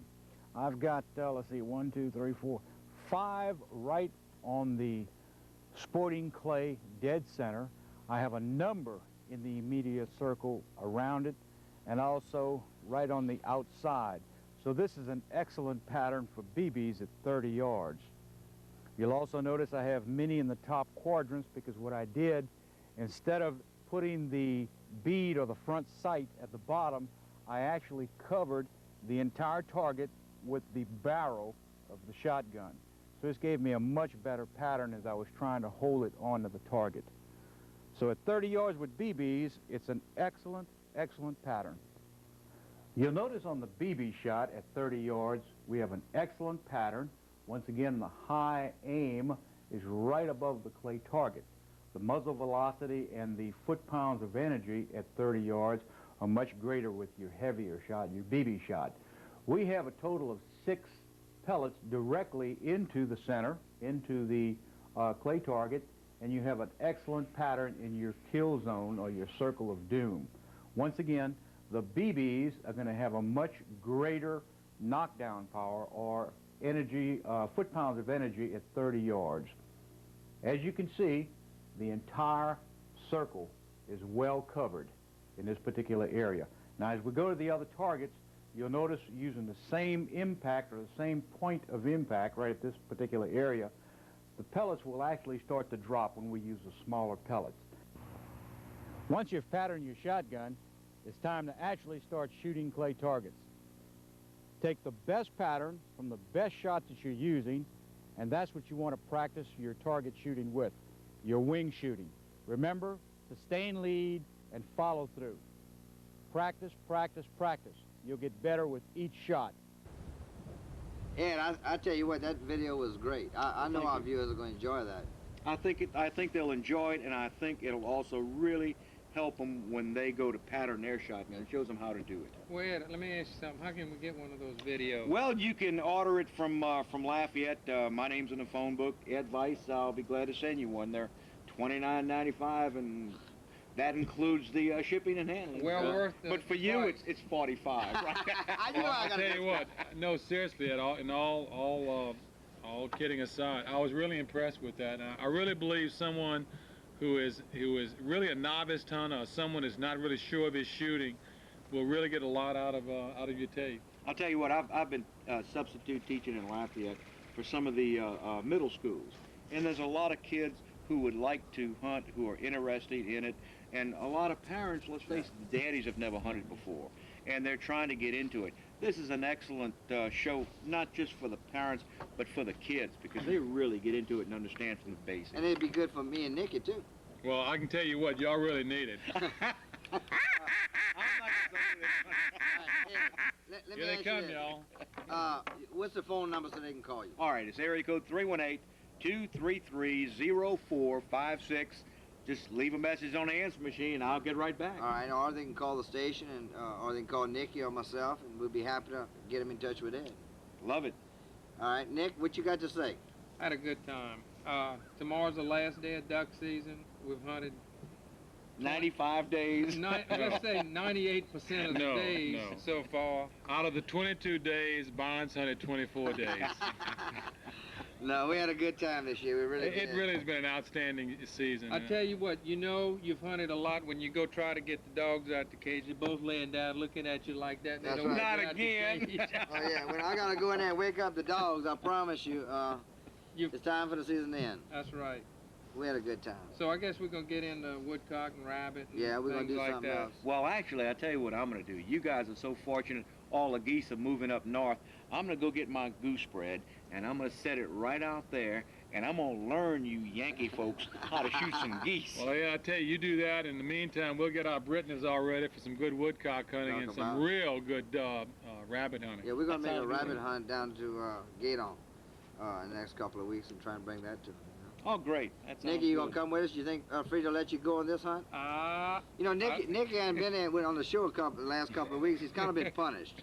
Uh-oh. Oh yeah, he's in the doghouse. He's been on his knees. He's been on his knees. But he's so- into the kitchen now. But you guys are bad. Oh yeah, but he's finally getting out of there. You know. Becky said the only way to get you in the house is for her to start quacking like a duck.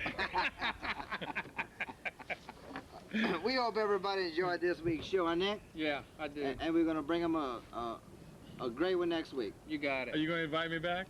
You can come back if you behave yourself. Maybe. No way. You know, Ed, we really appreciate you coming, and I know all our viewers are going to enjoy this excellent film. Well, I enjoyed the invitation. I really did. I enjoyed the hunt this morning.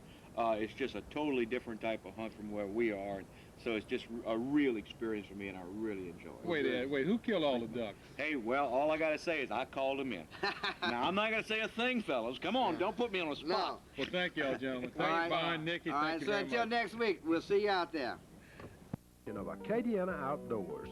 Stay tuned for the next 30 minutes as your host, Byron Briggs and Nikki Dejan, bring you up to date on what's happening in the outdoor world. Whether we're fishing for big bass, chasing boss gobblers, or after that elusive Boone and Crockett buck, stay tuned for an outdoor adventure you won't forget. And here's your host, Byron Briggs. Welcome to another K-Down Outdoor Show. We have a great show today. But before we get into the show, I just wanted to mention a couple of things that Brad Davis has just recently, not too long ago, moved his office down to next to Roy Motors. And Brad and Tom do a lot of fishing together. And I spoke to him the other day, and so we're going to have an offshore saltwater fishing trip with Brad and Tom. So that should be a great one. So let's go on and get on to the show. Okay. Welcome to Acadiana Outdoors. We have a great show today.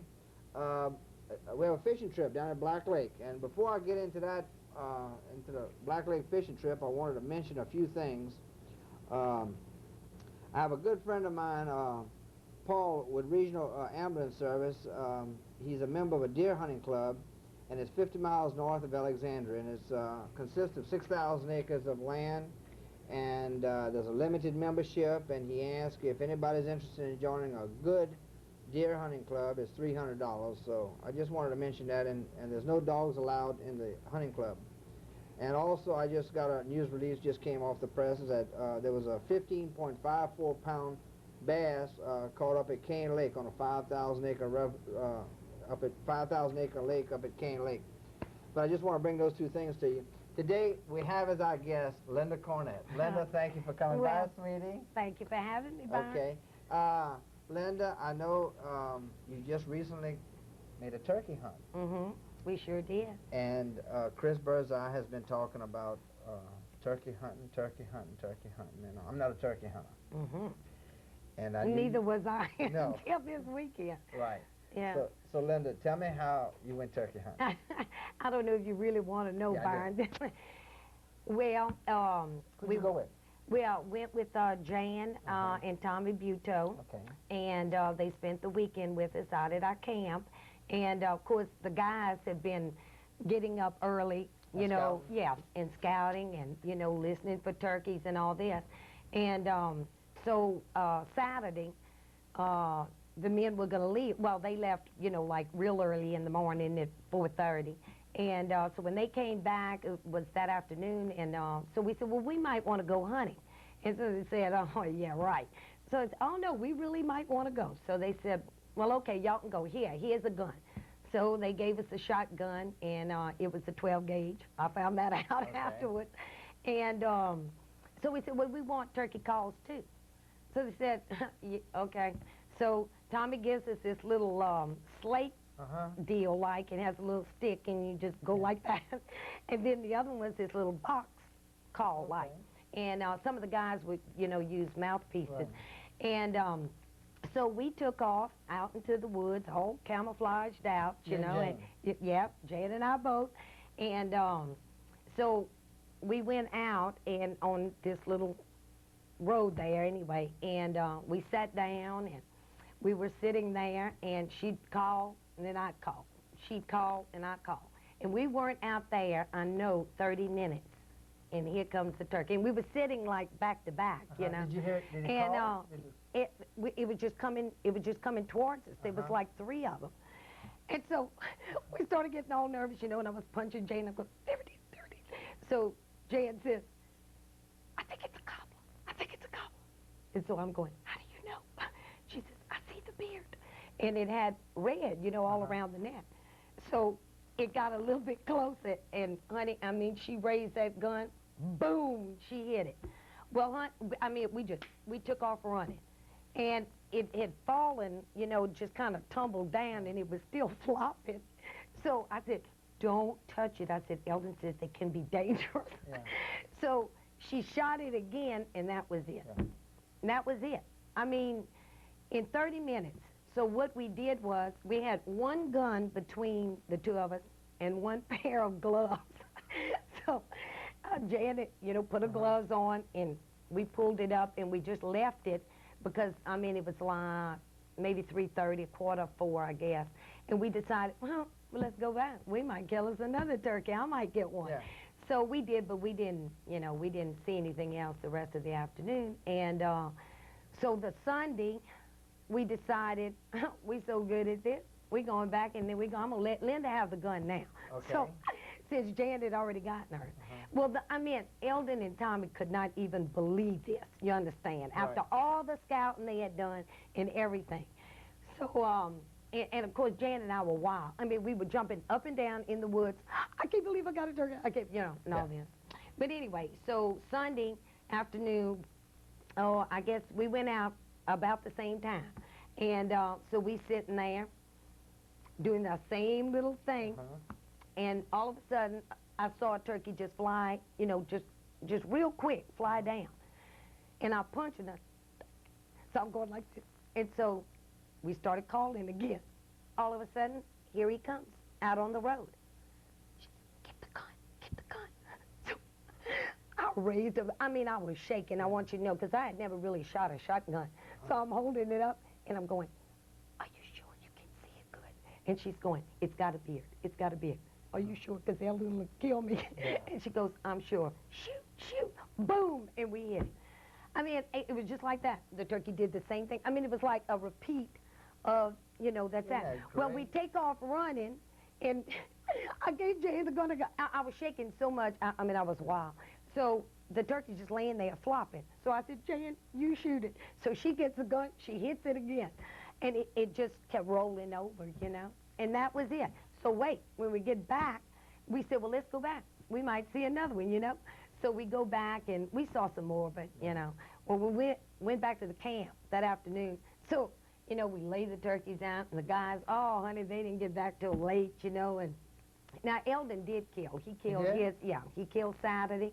And Spence and his little friend, Chris Hardy, killed Saturday. You know, they had a good And, turkey. yeah, we really did. And so when the guys got back and the truck drives up and the lights, you know, hit the turkey, we go, guys, it don't get no better than this. Well, they That's were really, fabulous. really excited for us. Yes, Well, it was great. a wonderful trip. We had a wonderful time. That is Yeah. super. That is. Yeah. I tell you, Chris Birdseye never killed a turkey yet. Oh, Last really? year he killed one, but he ain't killed one this year, and he's a big turkey hunter. Yeah. So you're doing a lot better than he is. I want you to know that. You I and don't Jane know both. if it's beginner's luck. No, it's you know. good. Y'all good. Everybody says, well, don't say it's beginner's No, luck. it's not, you know? Linda. It's really not. And of course, you know, we showed the deer you'd kill. Yeah, Right. yeah. I Well, got a that's little, great. well, this year I got a little spike. Oh, really? And I had said I'm going to get me a buck this year. Well, next year you can book it, honey. Okay. I will get me a rack deal. Great, great. Linda, let's go on to Black Lake, and when we come back, we're going to show you the turkey pictures. Oh, okay, great. Okay? Great. Great. See y'all later.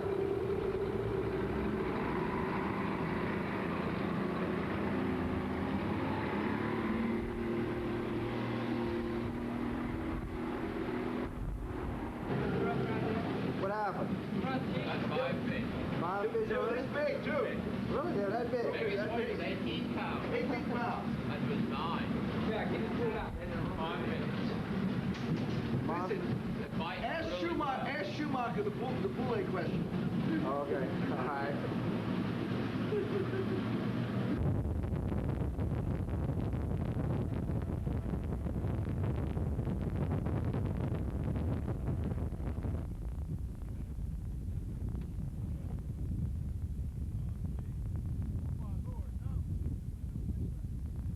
Okay, we have Jeff Weibel, Dr. Merrick Weibel, Chester Finley, Dr. Schumacher,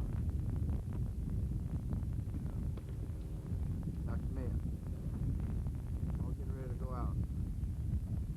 Hey, Bern, line up wants to be on TV. And Dr. Buller. You want to be on TV out loud? Chester, what you gonna fish with first? Oh man, I don't know. I think I'm gonna go with my usual. Yeah. Fish your usual, Chester. Come on, Chester, don't leave us in suspense, boy.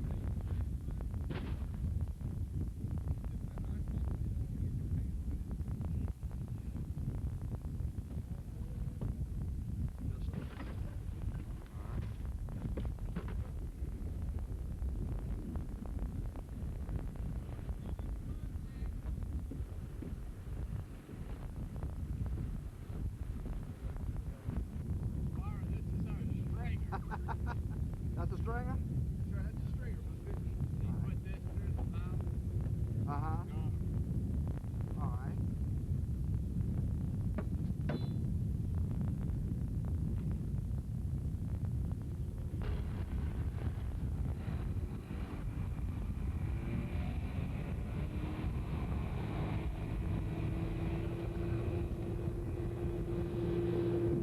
Richard's the manager of Black Lake Lodge. Richard, I appreciate you letting us come out and make a fishing trip today. Yeah, we'll have a nice day today. The weather holds up, don't rain too bad. We'll catch plenty of fish today. Right.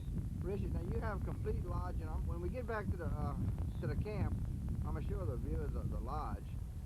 But they can come out here at Black Lake Lodge, and only thing you have to do is really bring their rods and reels and tackle box. That's it. You bring your gear, your tackle. We'll take care of the food and the lodging and boats and guides. Yeah.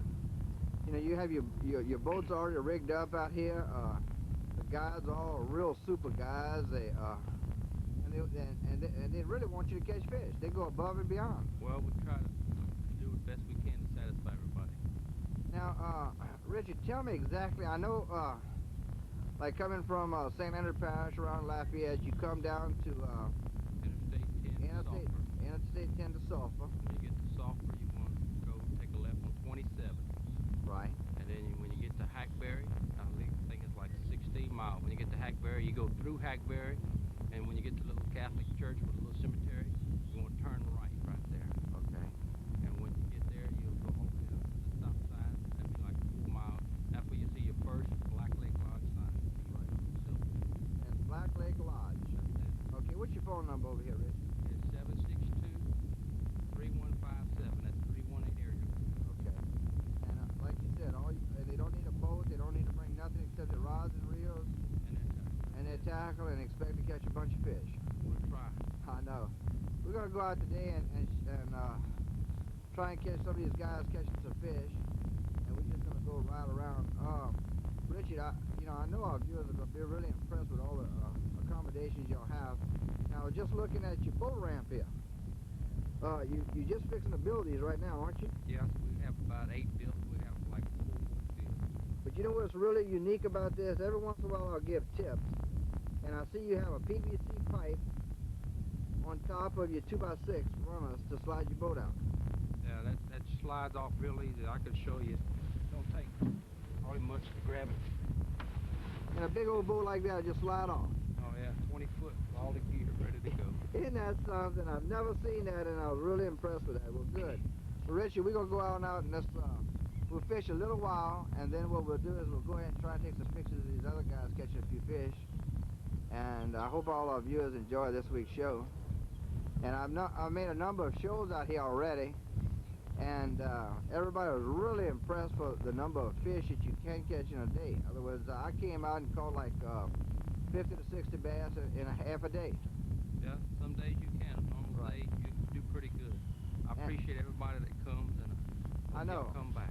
Yeah, well, good. Well, I tell you what, we're looking forward to today, and like I said, when we get back, I'm gonna go up in the lodge and show them that accommodations.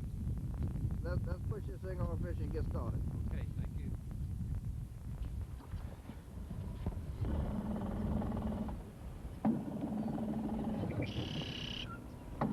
Rich, you got one? All right. Talk about, huh? Caught him on that. Yeah, I caught on a spinnerbait. Yeah. First fish of the day. Boy, I'm telling you, huh? Congratulations, boy. Yeah. He's not real big, but he's a fish. That's right, he'll eat. That's right. Little female. Yeah. Turn that one loose. Of course, we have an east wind blowing today, Richard, and that doesn't make the fishing conditions very good.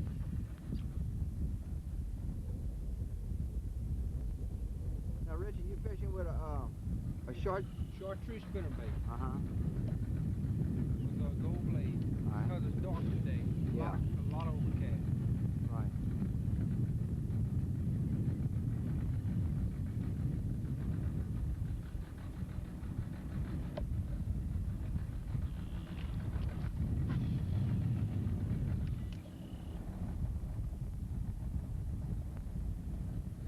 Yeah, I'm ready for you to nail another one, Richard.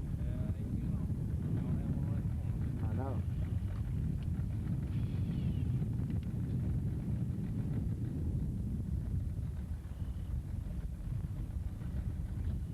Well, I'm gonna put this thing down. Maybe I can catch one. There you go.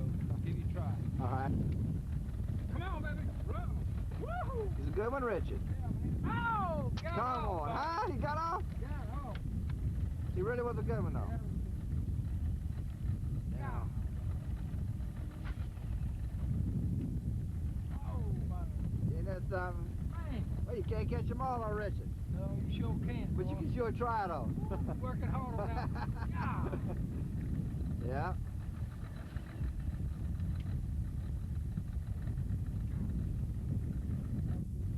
He was. Well, we're going to catch it now. Yeah, we'll go back one more time. All right. See? Oh, You yeah. see that color of that bait? That's I I come know. right behind you. You seen that? It's true. I come right behind you. That fish is right there. Nice fish, Richard. It never hit you. Uh-huh. I put on a crawfish colored spinnerbait. You got that chartreuse. I come right behind you, so I'm pretty sure it's going to be the chartreuse Yeah, today. I think so, too.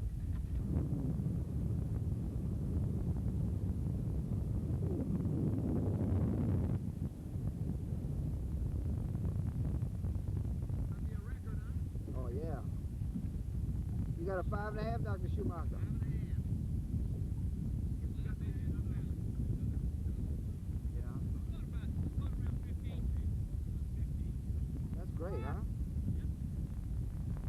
Gus, how about you? How many you caught? Nice ones?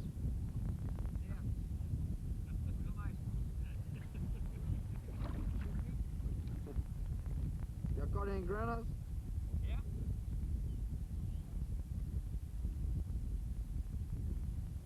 How about you, Mr. Briggs? You been catching anything? No, sir. See if I can catch myself a big one. Now, Dr. Schumacher, you know, I told you about behaving on film.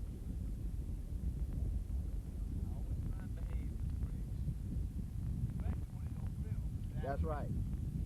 Always. Maybe minus one. See, that's what he called it. I'll go mine on this. He's been getting his on purpose for 5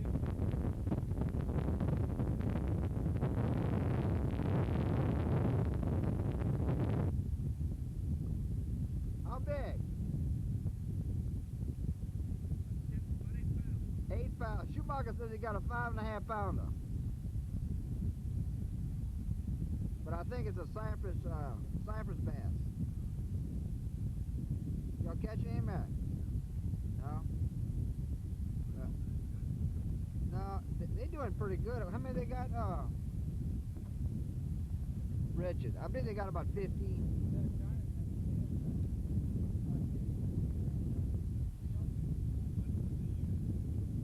Spinnerbait chartreuse. Yeah, I look at that one. That's a pretty one. Pretty for you, huh? How about you, Jab? You caught any yet? Not yet.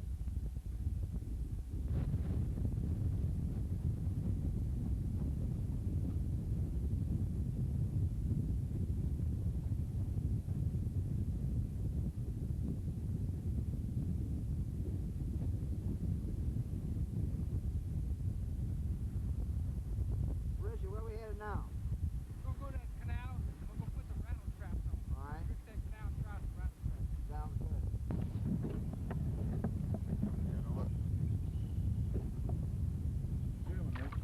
Yeah, there you go. Look at that. All right, Brian. Well, I'm on the scoreboard almost. I'm not on the scoreboard yet, but he's coming in. There you go. All right, Brian.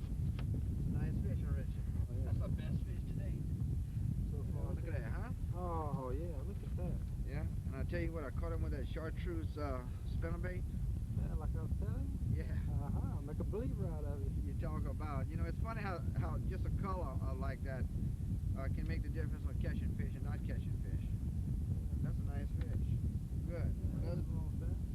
Well, look, Rich, I'm going to have to take your picture catching a fish now, yeah? Yeah, it's my turn now. That's right. Is this a male or a female, Rich? It's a female. It's a female. So we're going to turn this one loose. Yeah, big old sow. Yeah, look here. All right, here we go, buddy. Go back and have some babies, and maybe the babies will grow up and we catch some big ones, huh? Yeah, for next year. There you go. That's right. Well, good. Hey, Brian. Oh yeah. There we go. Now we're catching them. Yeah, babe. 2 in a row. It's true. That'll work. Talk about, huh, Richard? Chartreuse spinnerbait today, baby. Yeah. Yeah, that's what it's all about right there. There you go. Of course, we had this east wind blowing today. Yeah, boy. But that's And- okay. That's picking up. Yeah, I think so. Yeah. Good. You're going back to get another one. Oh, yeah.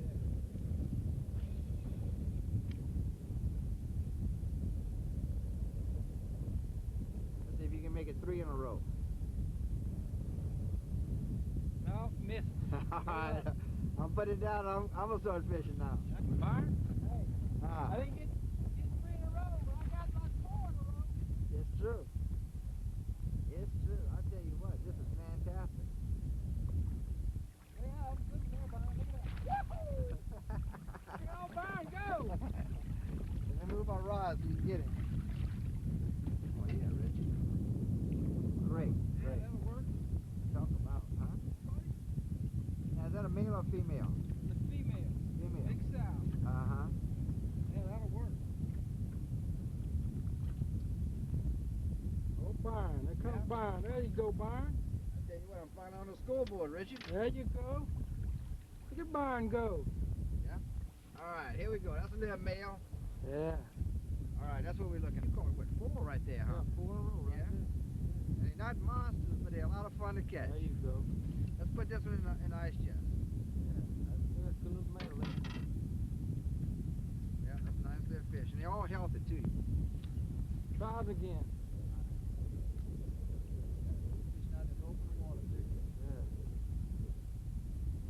Oh, look here, Richard. Got him, look at that, on the spot. Isn't that something, huh? Hey, buddy. Look at that. There you go. There you go, look at that. Oh, we got- Byron. Yeah. That's 2 in a row there, I'll tell Byron. you what. Huh? Now, isn't that something, huh? That's it, buddy. Oh, yeah. That's fantastic.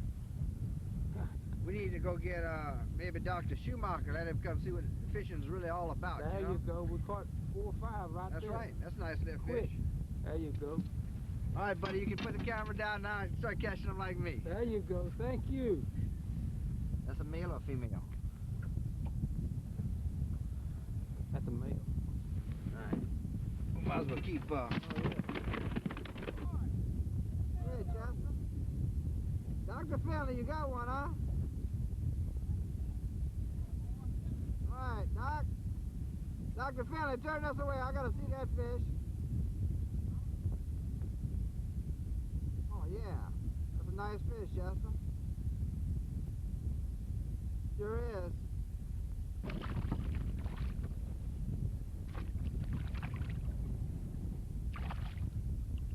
Yeah, Byron.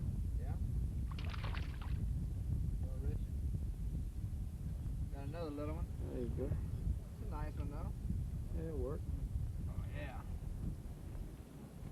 That's a nice little fish. Yeah. That's a male.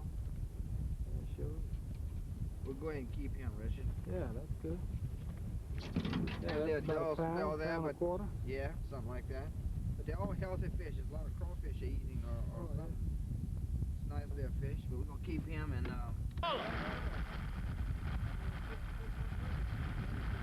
let's see, man. All right. There you go, Mom.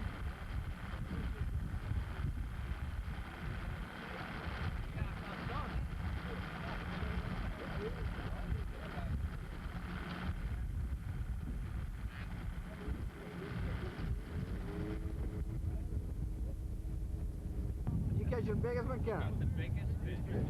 Really? How big? About that big between the eyes. We said the biggest bass, not the biggest fish. We caught a shoot beak, that counts as this. That big between the eyes. Shoot beak don't even count. A shoot pig doesn't count? No. Huh? Shoot beaks don't count. All right. No. Cypress trout was big. Yeah. We got the biggest bass. Y'all got the biggest? Biggest bass. Show me how big. That big. That big. Man, that's great. So y'all gonna win all the money. We got 45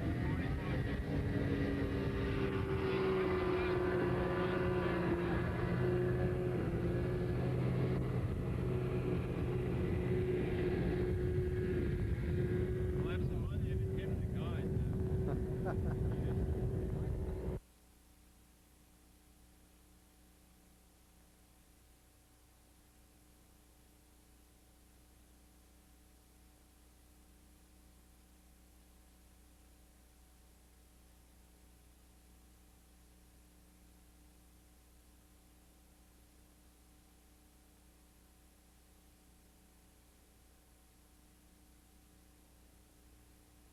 Okay, Linda, our first picture here, is that your turkey? Yeah, no. This is Jan's turkey. That's Jan's Yeah, turkey. That's Jan's turkey that she killed Saturday afternoon. That was opening day. Right. And Isn't that pretty? yeah, it was beautiful. Now, how long was the beard? Her beard was about like so, about Okay. I guess 2-3 inches. Uh-huh. Yeah. And That's good. Okay, well, and, good. Now, that's, well, congratulations, yeah, Jan. yeah. Okay, and our next picture here. And that's Spencer, my look, son. Look at this, Spencer. Yeah, that's so he's And- not too little anymore. I know. Yeah. And that was his bird. is that his and, first one? Yeah, that was his first turkey. That's Isn't when that he and great? Chris. Yeah, Yeah. actually he and Chris, shot together. right. 1, 2, 3, boom. You Yeah. know. Yeah. Well, and great. of course now we have to laugh about this. This is Okay, Elvin. there's our and we third didn't know picture. when Is the Elvin picture Cornell. started getting developed. we going, oh my God, what's wrong with the film? Because there's balloons all over and it's a party film. But anyway, that's my husband, Eldon, with his turkey. Yeah. All right, and then our last picture, Linda, is the best for last. That's right, honey. Say the best for last. That's my turkey. Yeah. I tell you So what. it was, I think, 16 pounds, Eldon said. Isn't that Yeah. something? Yeah. Well, I tell you what, that is Real proud. That's fantastic. Linda, I tell you what, I really appreciate you coming on the show today. I want you to know I that. enjoyed it. And of course, our Black Lake fishing trip was just a real good trip. We had an east wind blowing that day, and the fishing, you know, on a east wind, the fishing is not all that great, but we had a good time. That's what counts. It's not. And of course, if anybody wants to know how to get to Black Lake or want to get instructions on how to go down there, if they call the station here, I'll be happy to tell them how to get in touch with Richard down there. He'll be happy to take them out on an excellent fishing Yeah, trip. because I've seen some of your fishing Oh yeah, shows. I mean, and, it's, yeah, you know, remarkable. it is. I know. mean, you can go out and catch. I mean, this day one that's great. We caught 25, 27 bass in a half a day. But when it's real good, you can catch up to 50, 75 in a half a day. So, but we had a good time. Linda, that's about all I got this week, and I can't tell you how much well, I I appreciate enjoyed you it. coming. It was really a lot of fun. So when I go back and I get into something else, besides deer and turkey, Yeah. you know, then I'll come back and let you know what I killed. Thank you very Yeah, much. Thanks a lot, Byron. Okay. And until next week, we'll see you out in the outdoors. We hope everyone has enjoyed this week's edition of the Acadiana Outdoor Show. Remember, whether you're on the water or in the woods, the role you play as a sportsman is how others see it. We hope everyone's next outdoor adventure is a good one, and don't forget, if you kill or catch something, that's a bonus. Until next week, I'm David McCann for Byron Briggs and the Acadiana Outdoor Show. Keep on camping, and we'll see you in the woods.